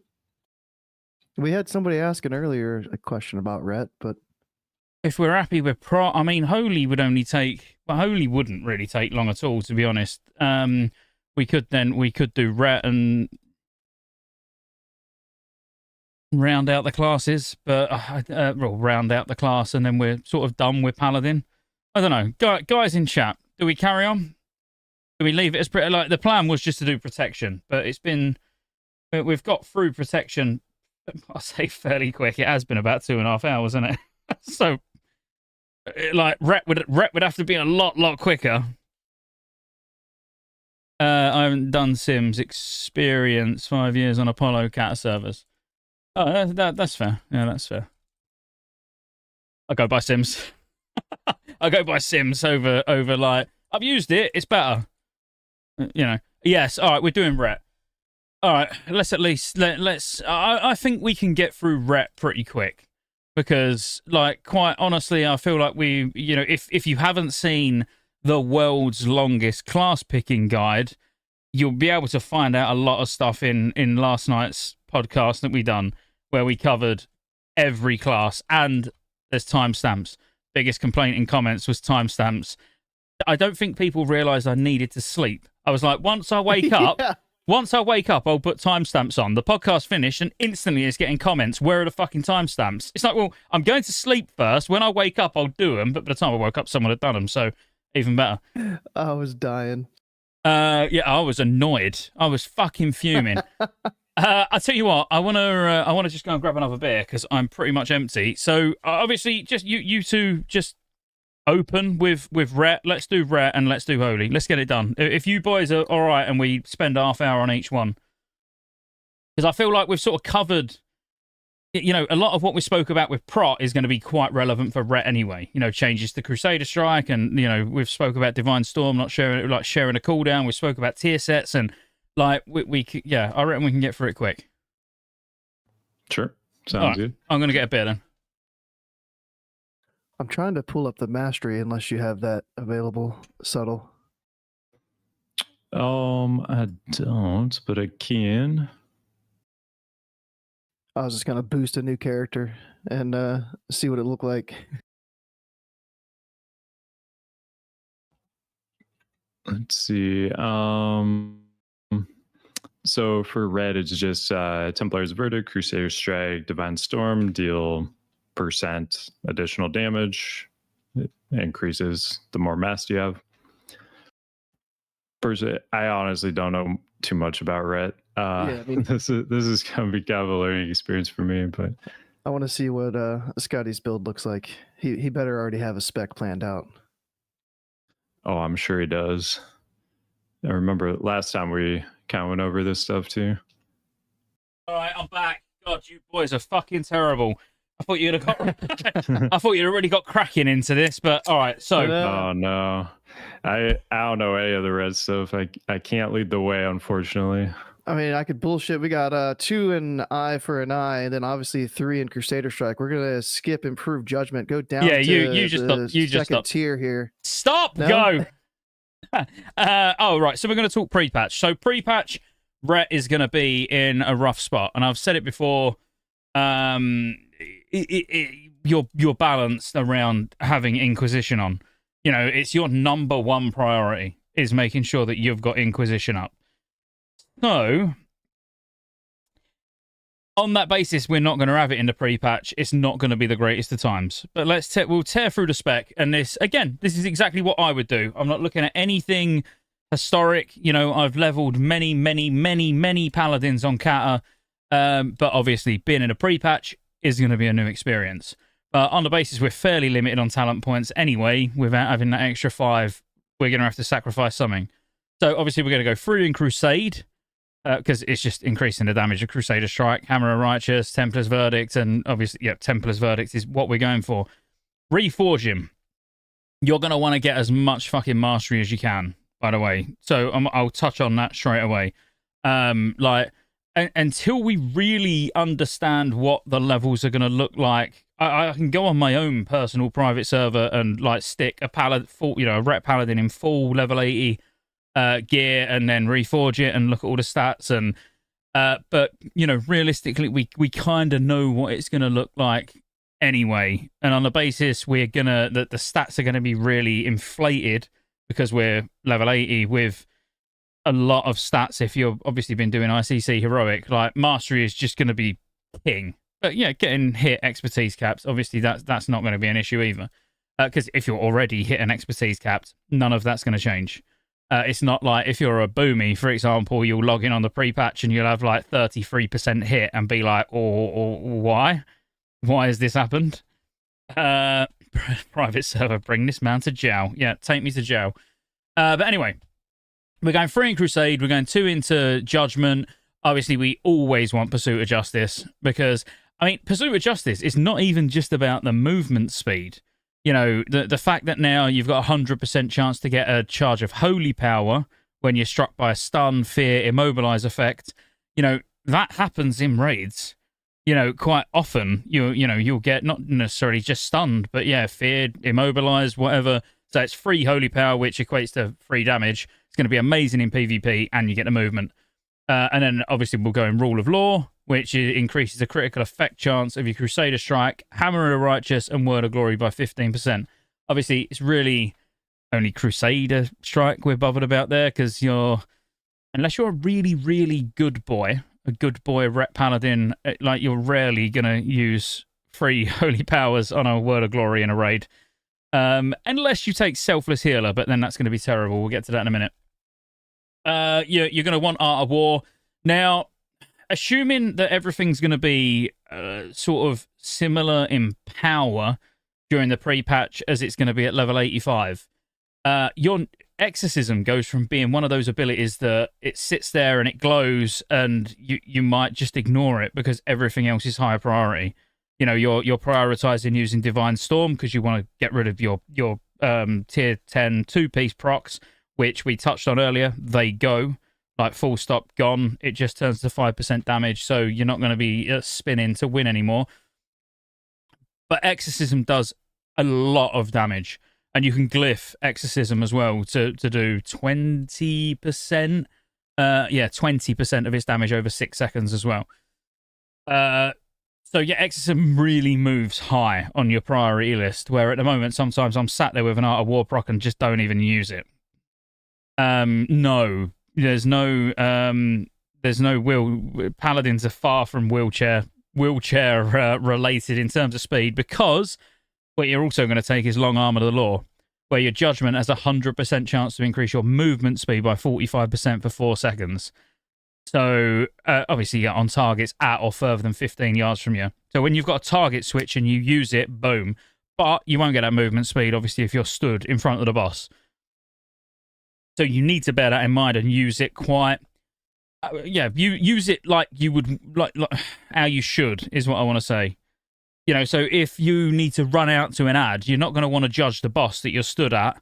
You're going to want to start moving away, preferably have a weak aura with, or use, I use range display. I use an add-on called range display, and it shows me the range on my mouse over. Then wait till you're further enough away and judge the boss, and then you'll be running to the ad. You know, think Putricide slimes. So if you want to go and run and stack on the green, you know, you'll get far enough away from the boss, then judge, and yeah, then you'll get the speed boost. Communion is obviously something that is big. That's why you're brought to a raid in Cata, or part of the reason you're brought to a raid, because, you know, it's the same old 3% extra damage that comes from either you or an Arcane Mage or a BM Hunter. But obviously this is where it increases your own damage as well, and you then bring replenishment. So, obviously, that's huge. And then you're going to want Divine Storm. Now, Divine Storm, again, it's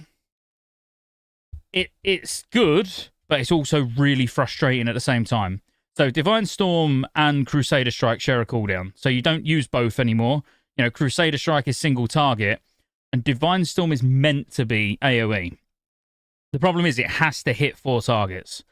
So if you're using Divine Storm on 3 targets, you may be doing more damage than you would if you press Crusader Strike in terms of that cast, but you're going to get no holy power. That means, so if you're like trying to cleave on 3 targets using Divine Storm instead of Crusader Strike, you're never getting holy power to actually be able to maintain Inquisition. So when there's 3 targets, Crusader Strike should, unless those 3 targets are going to die quickly, then Crusader Strike should still be what you're actually using, so you're guaranteeing that you're getting holy power. But as I say, there are exceptions. You've got 15, 16 seconds on Inquisition. These ads are on like 10% health. You don't care. So I can live without that holy power. Obviously, I'm just going to Divine Storm. And then going down, Sanctity of Battle is going to be big, and it's going to be quite big in the pre-patch, I reckon, because of, you know, we can get reasonable amounts of haste without even trying to get reasonable amounts of haste, if you know what I mean. Like, ideally, we're going to be like, I would say crit mastery is going to be king outside of being hit and expertise capped, which with the glyph, you're getting 10 expertise. Like, getting expertise caps obviously is not difficult. So I'd imagine we're going to have some excess stats that we'd have as haste anyway. So that lowers the cooldown of Crusader Strike and Divine Storm. The reason for that is you get that same sort of reduction in different ways. So Prot, their Crusader Strike their Crusader Strike is only 3 seconds, whereas ours is 4.5 as Ret. So with haste, you can obviously bring that down. But haste is still, it's not the most desired stat, but I think in the pre-patch specifically, it's, I think we're going to have enough of it that it's going to be half decent.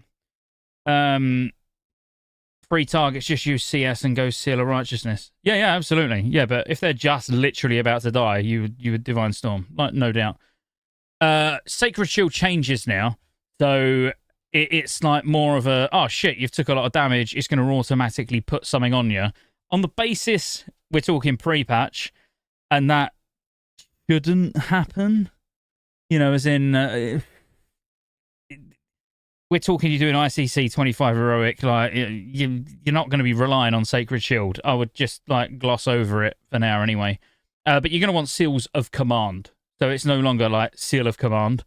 Seals of Command gives your Seal of Righteousness, Seal of Truth, and Seal of Justice. They deal 7% weapon damage when triggered, and in addition, Seal of Righteousness now hits all enemy targets within melee range. So you're basically going to switch between two seals. You're going to have Truth for single target, you're going to have Righteousness for multi-target. But something that's worth mentioning is when you use Seal of Truth, the glyph now, it grants both 10 expertise. So where at the moment in Wrath, you sort of feel at a disadvantage kind of when you have to go into Seal of Command because you're instantly losing 10 expertise. Yes, you can start cleaving and shit, but you've lost 10 expertise. That glyph does both. So it's less, less irritating. Like, you ain't got to worry about your expertise cap when you're actually trying to cleave as well. Sanctified Wrath. So it increases the critical strike chance of Hammer of Wrath. Like, great. Reduce the cooldown of Avenging Wrath. This is kind of like, it's one of those where, yeah, you're gonna take it, but you are actually losing a lot of value, specifically in the pre-patch. When much like what Subtle was saying about Prot, you know, when we was looking at Shield of the Templar, where it's reducing the cooldown of Avenging Wrath, but I still don't think this is gonna bring it low enough where you're gonna like get to use it more than once. I don't even get to use it more than once now on most fights in Wrath. And they're going to be dying even quicker. I personally, I don't see it being particularly valuable. But obviously, the fact that while you've got Avenging Wrath on, you can use Hammer of Wrath at all times is nice. Don't get me wrong. But for now, just to move down, we'll just use 1 point. Repentance, like, if you want Repentance, go for it. But it would be like bottom of my list. Divine Purpose. So Divine Purpose is something that you're going to be, you're either going to love or you're going to hate. Like, literally, it's really good because I like this, and I said the same to Subtle when we were talking about Grand Crusader. Like, I love those random moments where you get something proc and it feels really rewarding. The unrewarding thing about Divine Purpose is the difference between having it proc on the pull or not getting it for 10, 12 seconds. Because basically, if you run in, so I'll read it for you. The following attacks have a 15% chance to cause your next Holy Power ability to consume no Holy Power and cast as if there was 3. So this is going to work really well with the final talent that we'll get to, which is Zealotry. So that Zealotry requires 3 Holy Power to use. So being able to use like your new big cooldown as soon as you run in, because the things that can proc it is basically your main abilities: Judgment, Exorcism, Templar's Verdict, Divine Storm, Inquisition, Holy Wrath, Hammer of Wrath. So if you run in and let's say you Judgment to run into the boss fast and it procs instantly, you can go boom. You've not got a single Holy Power yet, but you can cast Zealotry as if it had 3. Your next Crusader Strike is now going to give you 3 Holy Power. So you can instantly like go into a big burst where, and again, if we're speaking specifically pre-patch, you'll get that proc, you'll get Zealotry up, you'll Avenging Wrath. So now you've got Avenging Wrath up, you're going to go Crusader Strike, which is going to give you 3 Holy Power because you've got Zealotry up, Templar's Verdict. Then you need a filler. So it's like Crusader Strike, Templar's Verdict, because it's got the 4.5 second cooldown, then you'll like Judge. Crusader Strike, Templar's Verdict, maybe Holy Wrath.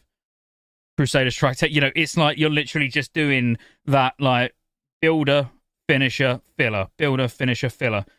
It changes slightly when we're actually at 85 and we've got Guardian as well, because you want to get Guardian stacked up before you then Avenging Wrath.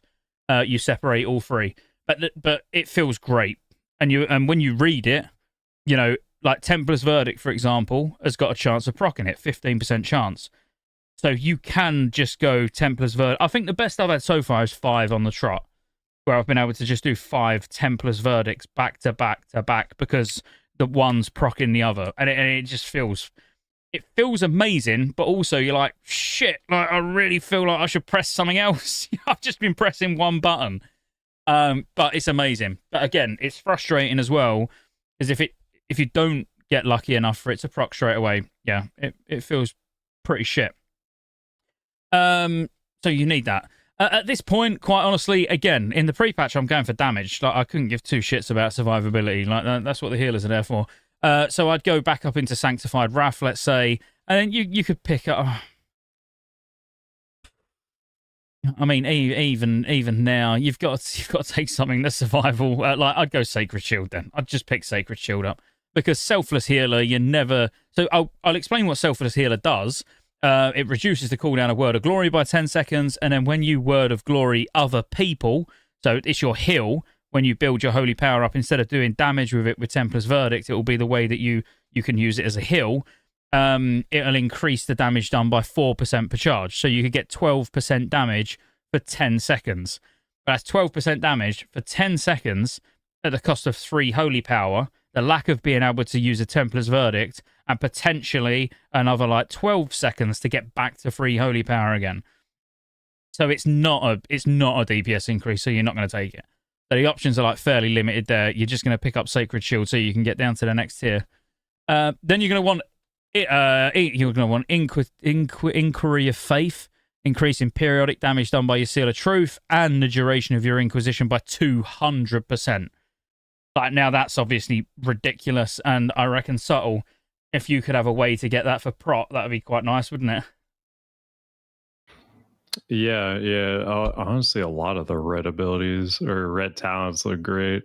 I was talking about last time how we were messing around with like theory crafted talent trees of like if you didn't have to go 31 points in a tree, you could just like do that OG, like put points wherever you want thing. Man, there's some really good stuff in red. Like, I mean, like for prot, like almost like half the stuff or more in there, it feels like could be really good choices if we could actually choose that stuff. Oh yeah, absolutely. And then at this point, again, it's like quite optional. These next couple of points, like honestly, you can put them wherever you want. Like Acts of Sacrifice reduces the cooldown by 20% and mana cost by 20% of Hand of Freedom.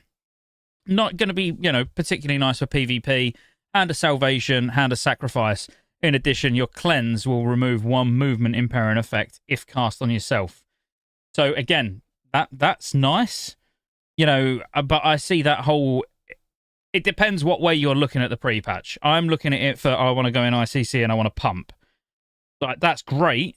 Acts of Sacrifice is great, and am I really going to want to use Hand of Salve, Hand of Freedom, am I really going to want to cast any of those on anyone in ICC when I'm just trying to pump in the pre-patch? Like, no, it's a GCD that I don't want to use. Cleanse, removing a movement impairing effective cast on yourself. Again, very good for PvP.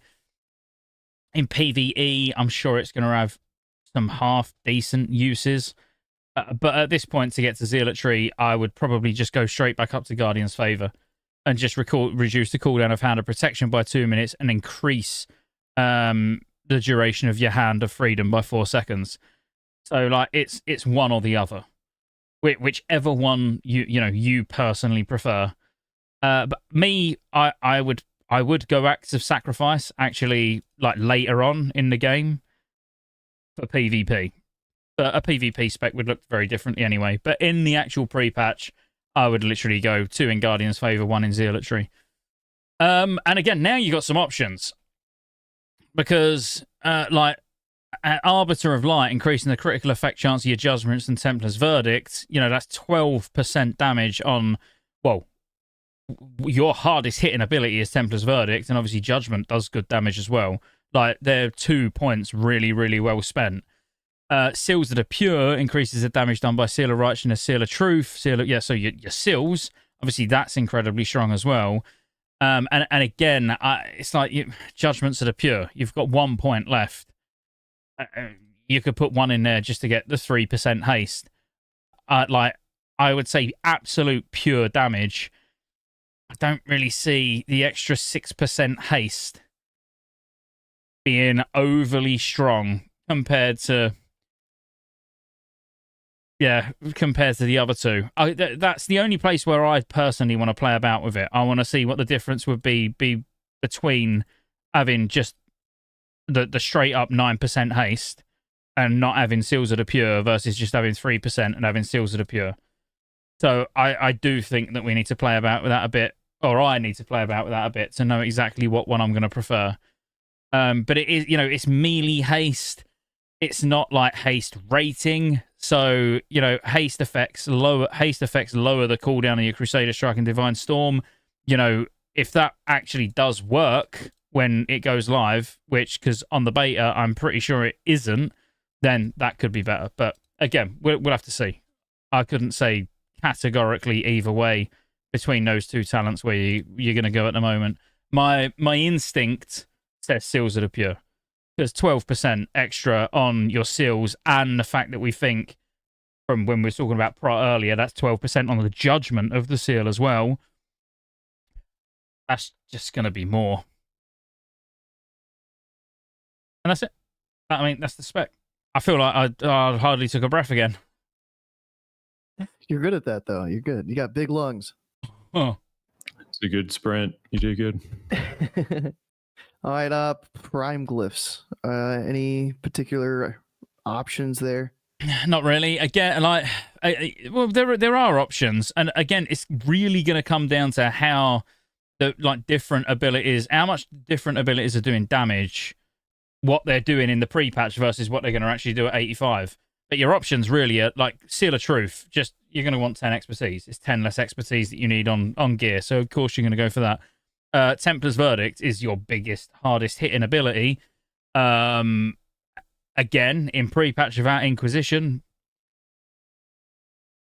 I still think it will be. And then Glyph of Exorcism. Exorcism is one of your highest prio abilities, so getting the extra 20% damage from that.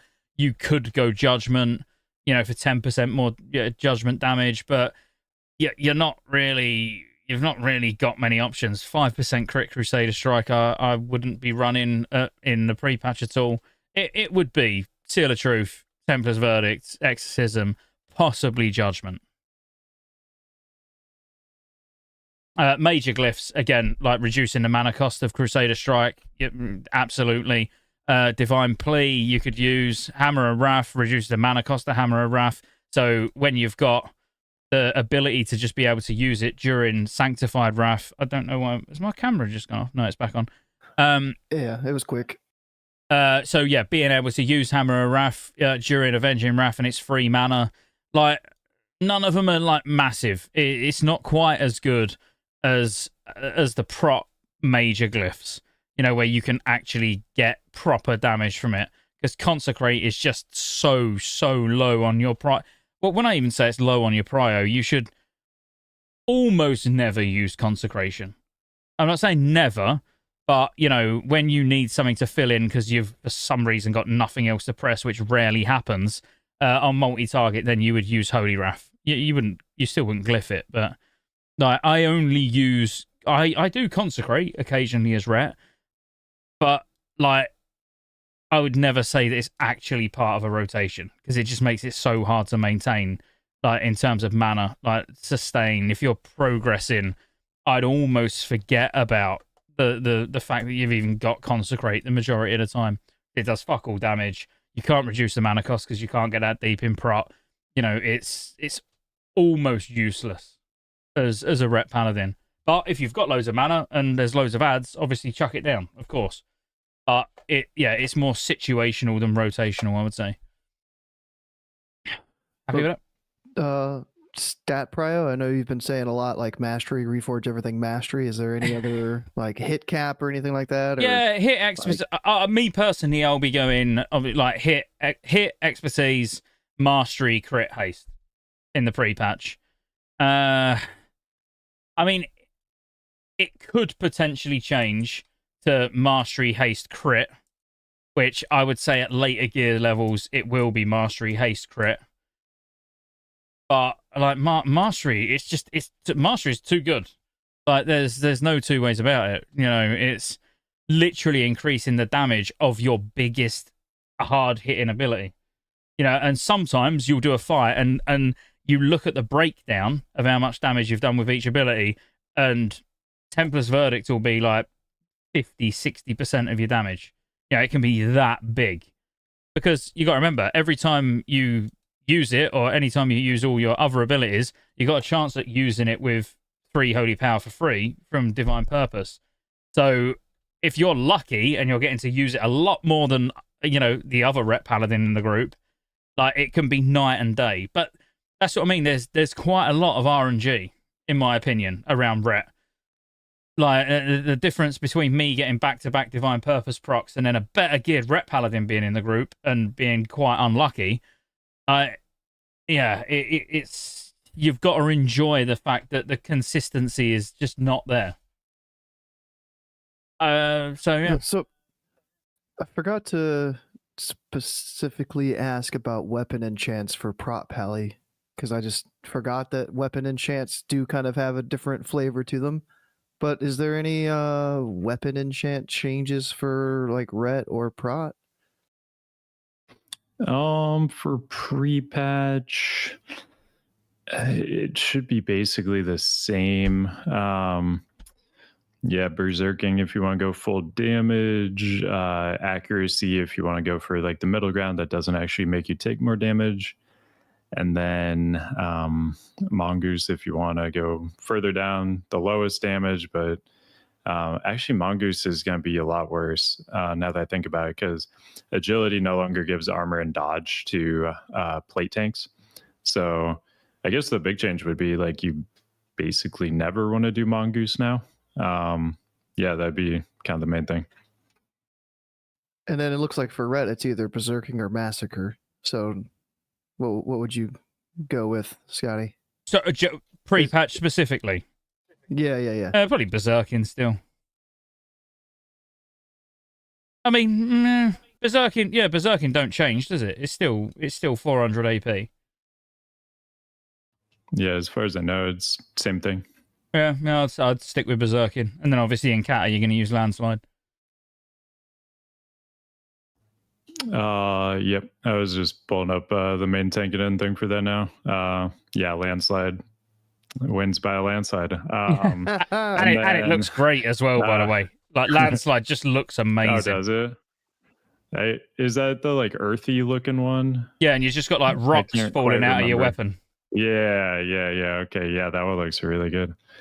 Just pulling up the main Tankaden like sim for it though. Yeah, it's like almost double the next one, which is Avalanche. So for pure damage, that'd be the one.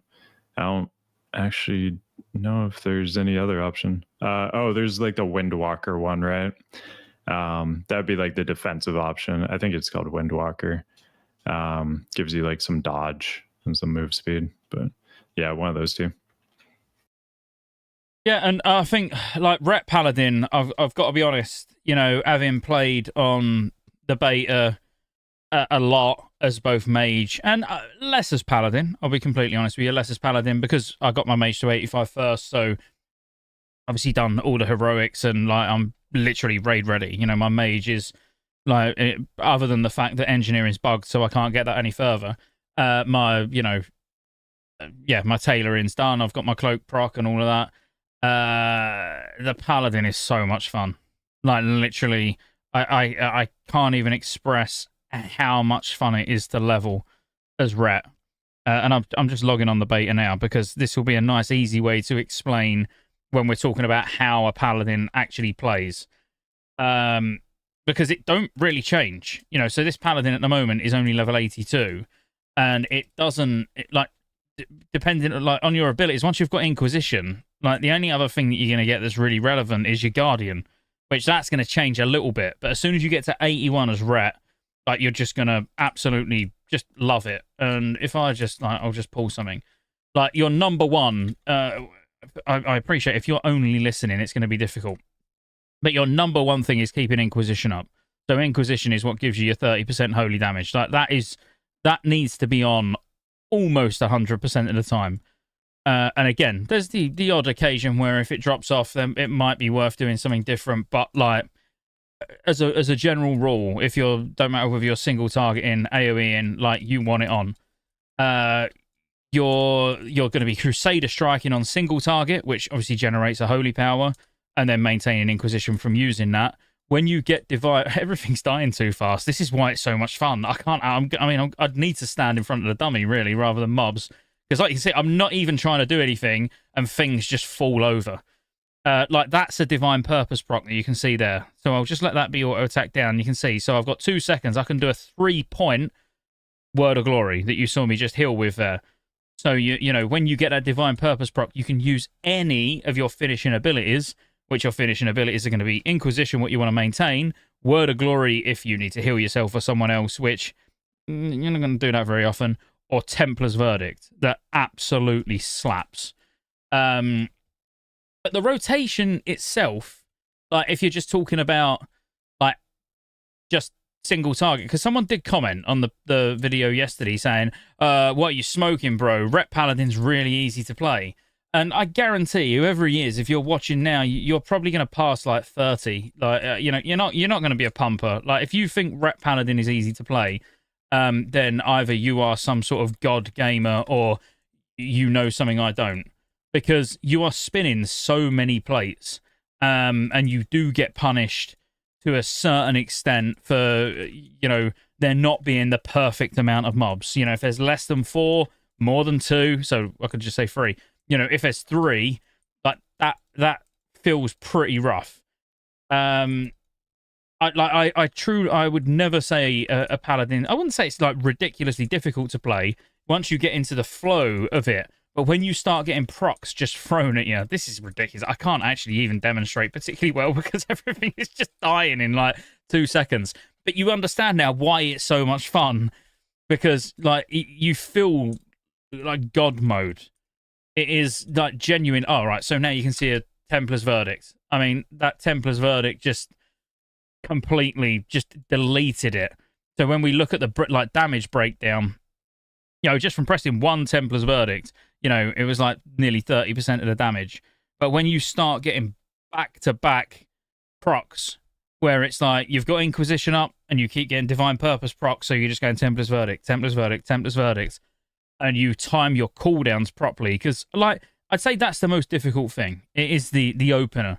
The opener is so, like if you play a rogue, it's like open with a garrote, get slice and dice up. I'm talking like Wrath, assassination specifically. And then like it's got a very strict do this, do that, do this, do that, and of course then you're governed by the amount of combo points you're going to get from from Mutilate to then using Venom. But there's a lot of classes that have just got that set in stone. This is what you do. Whereas Ret is like when everything's going off at once, you really can just be like, which is going to be the best to press, because you never want to waste holy power. You never want to lose a Divine Purpose proc. You never want to Exorcism without Inquisition up. And there will be times where you really need to be able to just think, right, what do I need to press next? And you can't clear these procs quicker than you can use them. So it's nice. You get an instant, a 3-point, like you get Divine Purpose proc, so you can press a 3-point Templar's Verdict. But then when it procs another one straight after and you ain't got Inquisition up anymore, like you got to now use that on Inquisition. Maybe you've got an Art of War proc up at the same time. And like I say, look at like Art of War just does, Exorcism does so much damage. Like it changes completely from Wrath. Like if you're a Wrath Ret and you just enjoy more or less playing whack-a-mole, it's like I will just press whatever's not on cooldown. That's basically Ret, in a nutshell. Yes, there's a priority list and you should be pressing things in a certain order, but ultimately, if one of your main abilities is not on cooldown, then press it. In Cata, it is the complete opposite. Again, unless you're someone that goes, oh, it's really easy to play, but does no damage. We're talking if you want to play at a higher level, there's a lot involved. there's not many classes that have got 3 separate DPS cooldowns that you can't use together. You know, if you've got multiple DPS cooldowns, the go-to is put them all in a macro, press it, and go, wow, this is amazing. Whereas a Ret Paladin, you even have to time those 3 cooldowns to use them in the right order at the right time. And sometimes you'll be able to get that going on the pull. You'll press one ability, you'll do a judgment running into the boss, and your burst has started instantly. Other times you'll be waiting 15, 20 seconds before you could even start using them, at which point your equipped trinkets have all just gone off cooldown. You know, they've already been up. They've already been up and gone. You've lost your cloak proc. Like, all of that's just gone, and now you're ready to use your cooldowns. Like, it can be frustrating. So I'm not trying to put people off. I think Ret's fucking fantastic. It's like literally probably is my favourite spec in Cata. You know, Fire Mage is only just below it, but you have to be ready to set yourself up for some really, really frustrating and disappointing fights because it's out of your control. You can be the most skillful player in the world, and if you're unlucky and you don't get a Divine Purpose proc on the pull, it don't even matter because you've just lost so much damage. I came over so we could duel, so you could have a little bit more of your rotation, but I'm on a different phase of the zone, so rip. Oh yeah. I'd just delete you anyway. I mean, we can let's go just go over into go up over into Everlook. But what's your thoughts on that then, Subtle? So, you know, like you said, you know, Rat is sort of not something you've been too bothered about. But like, does that sound like something you would enjoy, or does it sound like something you would despise? Because I've got to admit, you do strike me as the sort of person who enjoys the control and, you know, wants to know, like, I can do this, that, the other, and then Ret sounds like you're fucking spinning a roulette wheel. Yeah, I mean, I definitely do like classes that have a bit more control, but the Ret looks really fun. Just like, I can't imagine how fun it is when you actually get all those procs. Obviously, you pay for that later, and when you get the bad RNG, and it just feels terrible. But yeah, like when I was reading through the talents before too, I just thought it looked kind of amazing, like the potential for it. And as prop highs, you're probably gonna want to have a red off spec. A lot of prop guys may need to, you know, at some point like play red on a fight, so getting used to it wouldn't hurt for sure. And yeah, even leveling, like we were talking about that before, I may go ret for leveling. That could be worthwhile. So I may have some ret in my future soon. We'll see. I hope so, because yeah, you will love it. So I started laughing while he was talking, not what you were saying. I was laughing at Go because obviously he's over here trying to help so I can do the rotation. And then when he started to heal, my instant reaction was to stun him. So I didn't mean to. Do it yeah, but I didn't mean to. It was just like, oh shit, like start. Yeah, I weren't actually thinking, and that's why then I ran away. But yeah, so you know, an example would be now when you're watching. I'm not going to use that. You know, I'm not going to use the Exorcism proc until I can get Inquisition up, so it does 30% more damage. But like, you know, Go is 85. I've used no cooldowns of any description, and he can't even out-heal the damage. Like, it does. Ret is... mate, you just wait. Like, I think every Ret Paladin is going to be having a really, really fucking good time. Like, watch this.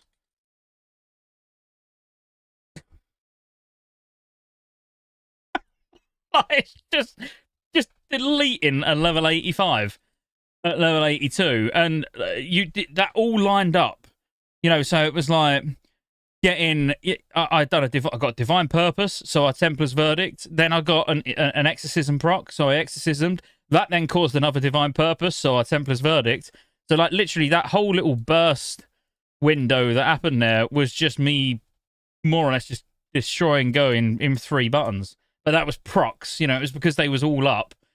It makes me smile. Like, it just makes me happy to play. But then obviously there'll be times where it will make me really, really unhappy when none of that happens. Can't wait to test it on Classic. Yeah, Been playing Ret on that Private looks Server. fun. Yeah, no, absolutely, completely agree with you. It really is fun, and like on beta, there's things that are not working for all the classes, so we do need to take some of it with a pinch of salt. You know, like I'll put that out there. You know, we still don't know in a polished, finished state when the game ships and goes live. You know, there might be some minor nuances between private server Ret versus like how we get Ret in Classic, but overall it is just a fantastic spec. And I got to admit, Subtle, you might have convinced me, because I've been on the fence. I've not been sure what I'm going to have. I know I'm going to be Ret, but I've been torn between Holy and Prot. And obviously, listening to you earlier, more so about the like soloing stuff, I do miss that, because I've been Ret Holy since I've been Ret well, it depends what server. Like on EU, I've more or less just been Prot up until Ulduar, and then Holy for the rest of it. Whereas on NA, I started as Prot in Ulduar, and then went Ret in TOGC, and obviously stayed Ret since. But I've sort of missed all that soloing stuff, because I've not kept my Prot gear up to date. I've not really, bothered with it. But yeah, I think Ret Prot might be on the cards with me, because the gear's a lot more transferable as well, isn't it? Yeah, definitely. Like, especially now, like compared to Wrath. No defense, so you can literally just, use the exact same gear if you want to. It might not be like quite ideal, but like it'll be a solid set. You won't have to worry about getting crit or anything. And I don't know if you're planning on having like a Blood DK. Blood DK should be better for pretty much every solo than Prop Ally, but if you aren't going to have a Blood DK, Prop Ally will be a really good secondary option for soloing things. I despise DKs. I can't get on that team. Like, and it's there's nothing wrong with them. Like, but like there'll be that class that you like would always choose as the last option to do anything. It might be a mage, might be a whatever. You just look at it and you're like, I really want one, but I just can't bring myself to play it. That's what I'm like with DKs. I'm fine with every other class, but DKs, I think it's just I've tortured myself over the last, nearly 20 years with leveling DKs, because it's always been you start on a private server, you get whatever you want first it don't really matter what you're playing, whether you're playing Wrath, Cata, Mop, whatever, and the next character you do is a DK, always, because it's just so much quicker. You're going to need a gathering class, so it's always like Paladin, then DK, Druid, then DK. Well, that's it. It's normally those two in that order. So I think I've just done DKs so many times that I just sort of have made myself hate them. Fair enough. Yeah. Honestly, Wrath was like the first time I even like played a DK. Like I've been playing WoW forever, and there's just a few classes like that I've just never really put the time into.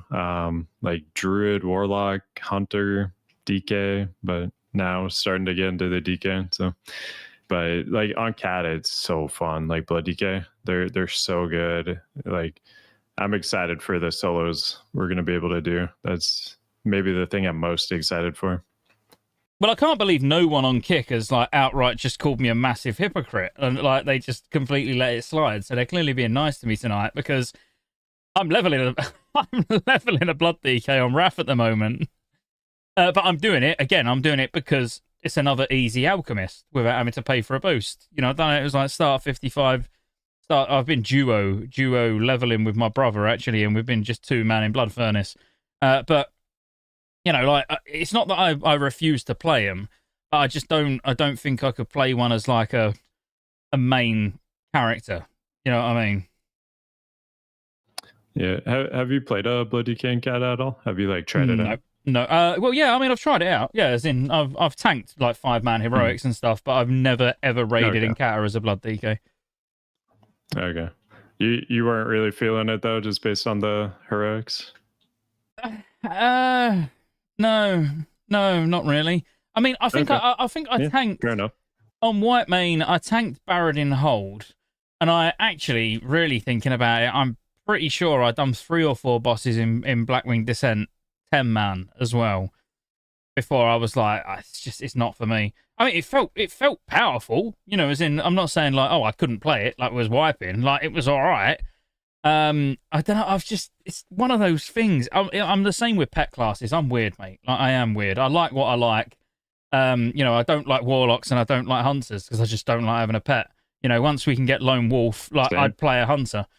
And I'm the same with DKs. It's the whole, I don't know, the rune system, runic power, this weird sort of duo.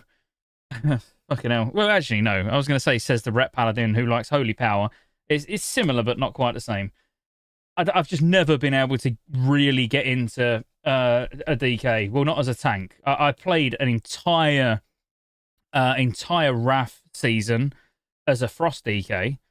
I can't remember which one it was. Either Warmane 2, maybe. And I'd done literally the entire expansion from Nax to ICC as Frost DK, and I really enjoyed that. Actually, that was fun. But I think that's it as well. It's like, I don't like Unholy, I don't like Blood, whereas like I could play a Frost DK. They do actually, I find them actually quite fun to play. But you know why?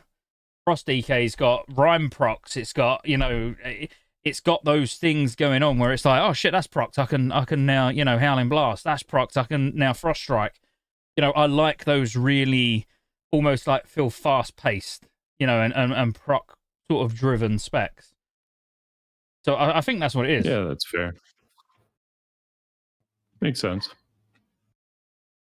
Ret, is there anything else we need to talk about with Ret? I mean, there's, I think I've covered like all the big changes. Like again, I've explained all the cooldowns, rotation. They're fun as fuck. You can, Crusader Strike, Divine Storm share a cooldown. You've got an interrupt, but that's applicable to all paladins. So you just get rebuke. So as like I love rebuke. Don't get me wrong. But I love it as a holy paladin. Being a holy paladin up close and being able to interrupt, like that's where I love rebuke more than any of the other specs. But not really. I wonder if this has been fixed. Oh yeah, so they've fixed it on the beta now. You can only use one seal at a time. So on the beta, you could actually use seal of. Oh, I wonder if maybe you can do it with justice still. Yeah. Oh no.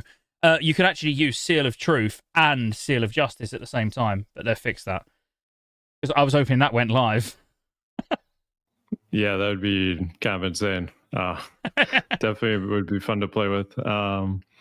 Yeah, that's one of the fun things about beta is just like those crazy things. Like I remember in the Wrath beta, rogues were getting, I think, 153 talent points or something like that in like the first iteration of the Wrath beta, and so they could be fully spec'd into every spec. It was wild. It was fun.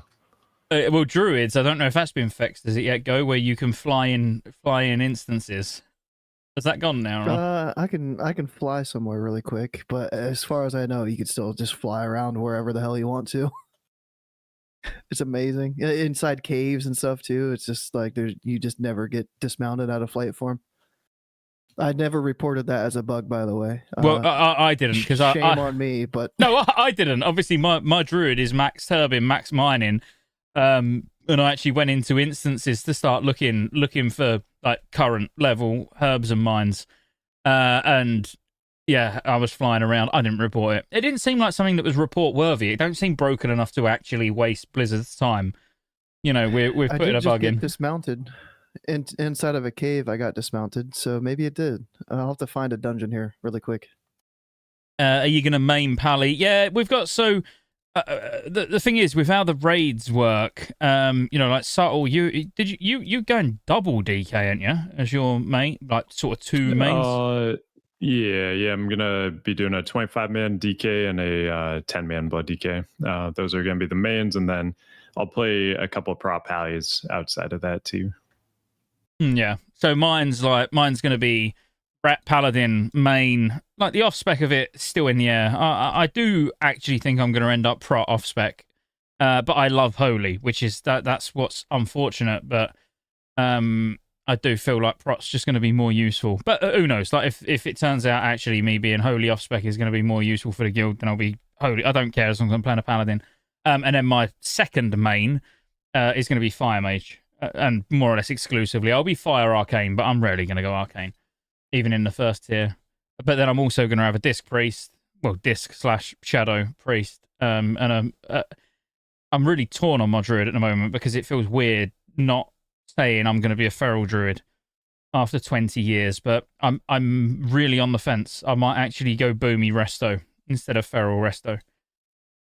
I'm not decided on that one yet, but they're going to be my four. My first two are going to be Paladin and Mage, but then I will put the Priest and the Druid in the mix as well. Mainly them two for GDKPs. Got to make that gold. I went into Stonecore. I can't fly, so maybe that's been fixed. They've fixed it. Right. Is there anything else you want to talk about, Rhett? Because we can call it there with.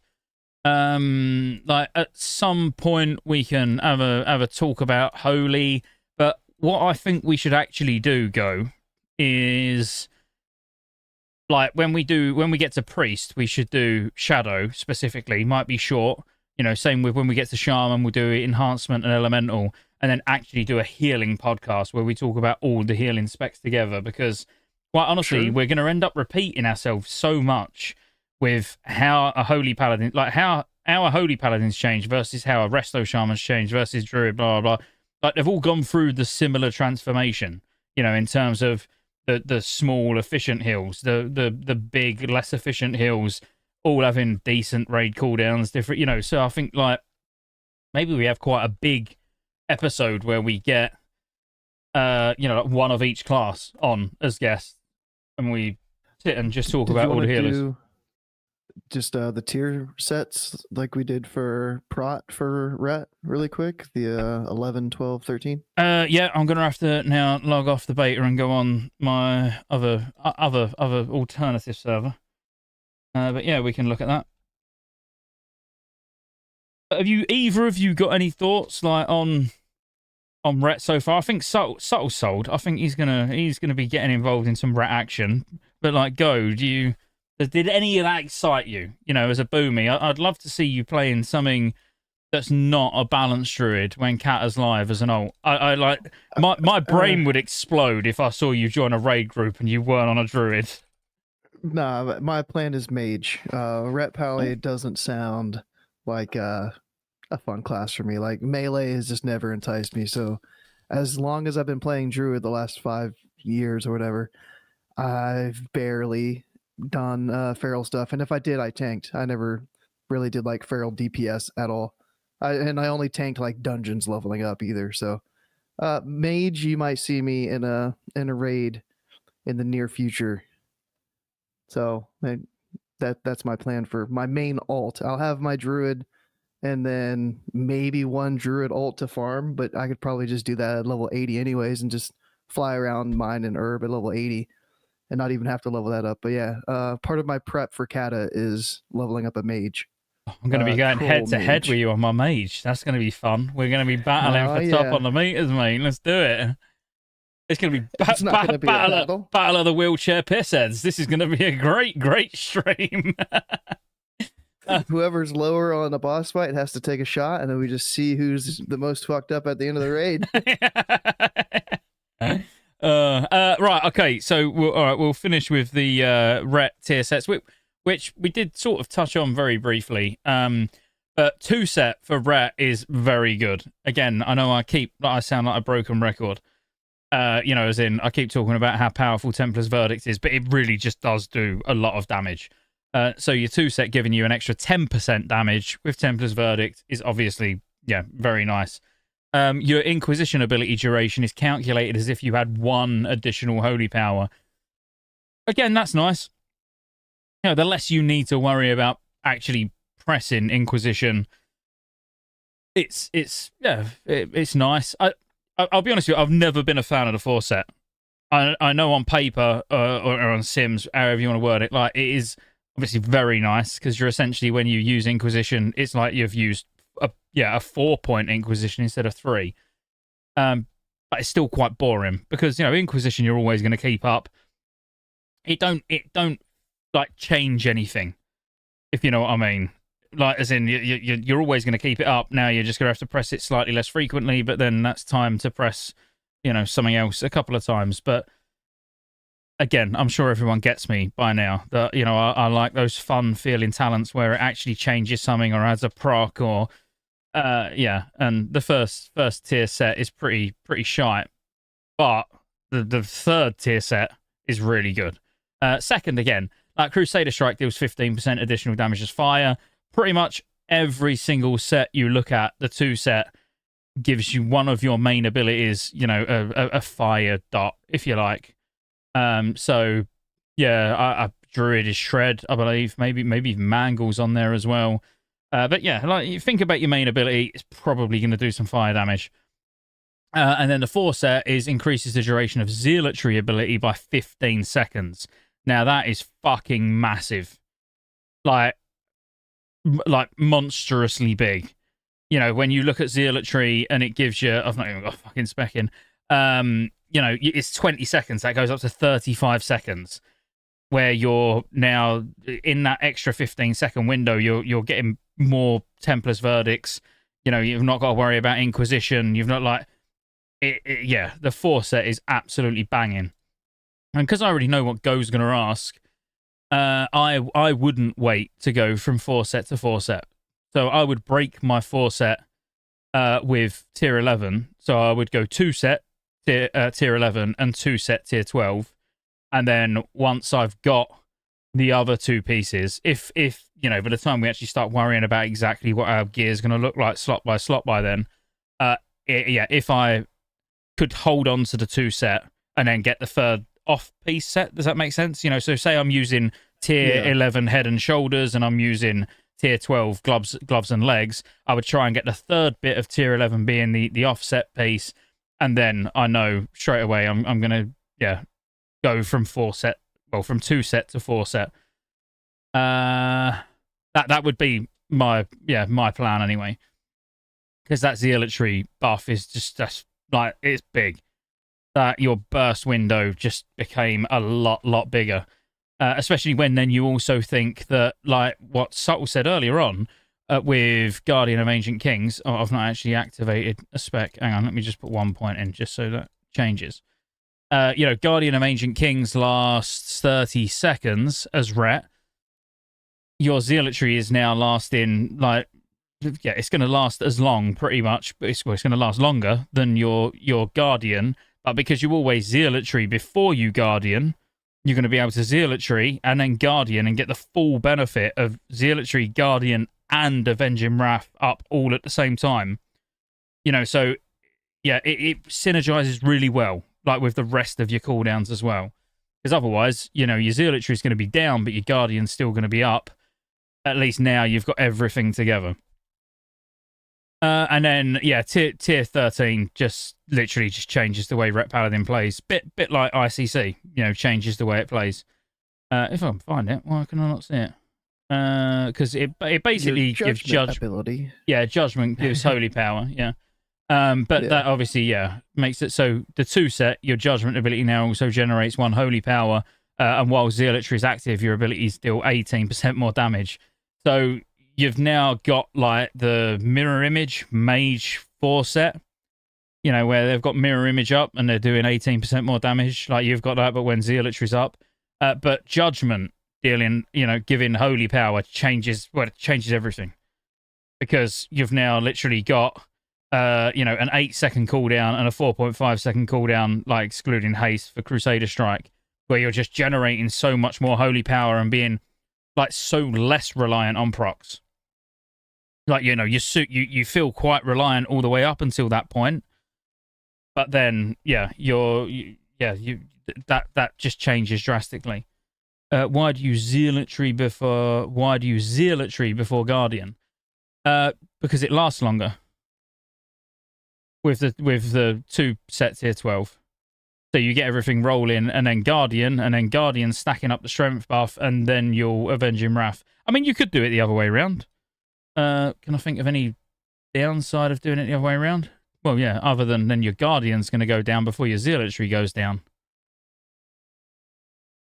Oh no, I would still zealotry first, because that, like, you can get everything rolling. Then you pop your guardian. Now your guardian's going to last the same amount of time as your zealotry. Once your strength is buff is stacked up, you then Avenging Wrath, which is going to last 20 seconds. Yeah, I mean that almost then all lines up almost perfectly. 5 seconds of zealotry, then 30 seconds of Guardian and Zealotry, and then 20 seconds of Guardian, Zealotry, and Avenging Wrath all at the same time. That's what I do anyway. Whether like that I'll put that out there. That might not be the optimal way of doing it if people know a different way, but that to me just makes sense in tier 12. Tier 12. Tier 12. Yeah. 13?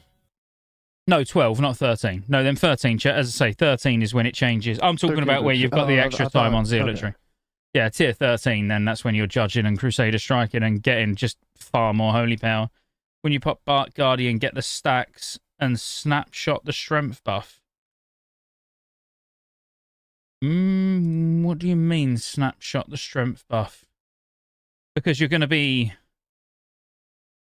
Well, no, because, I mean, like we spoke about earlier, you're going to, like, this is talking like you're pulling, more, let's say, more of 5-man heroic boss or something. Because you're not going to be doing any of this anyway. If it goes live how we suspect it's going to go live, you're going to be using 4-piece protection tier on the pull anyway. So, in which case, you're going to be using Guardian pre-pull. If that changes, I would do it the way around that I just said. But yeah, hang on. So let me just try and get my head around what you're actually saying, just so we, can be as accurate as possible. So you're saying, I'm in prop for some reason.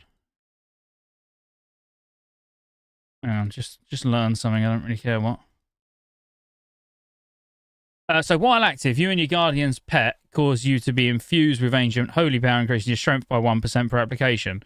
Oh yeah, after 30 seconds, but it wouldn't be 30 seconds. Obviously, it would be 45 because we'll be using 4-set prot set. But if we wasn't, and Zealotry is going to last 5 seconds longer than this...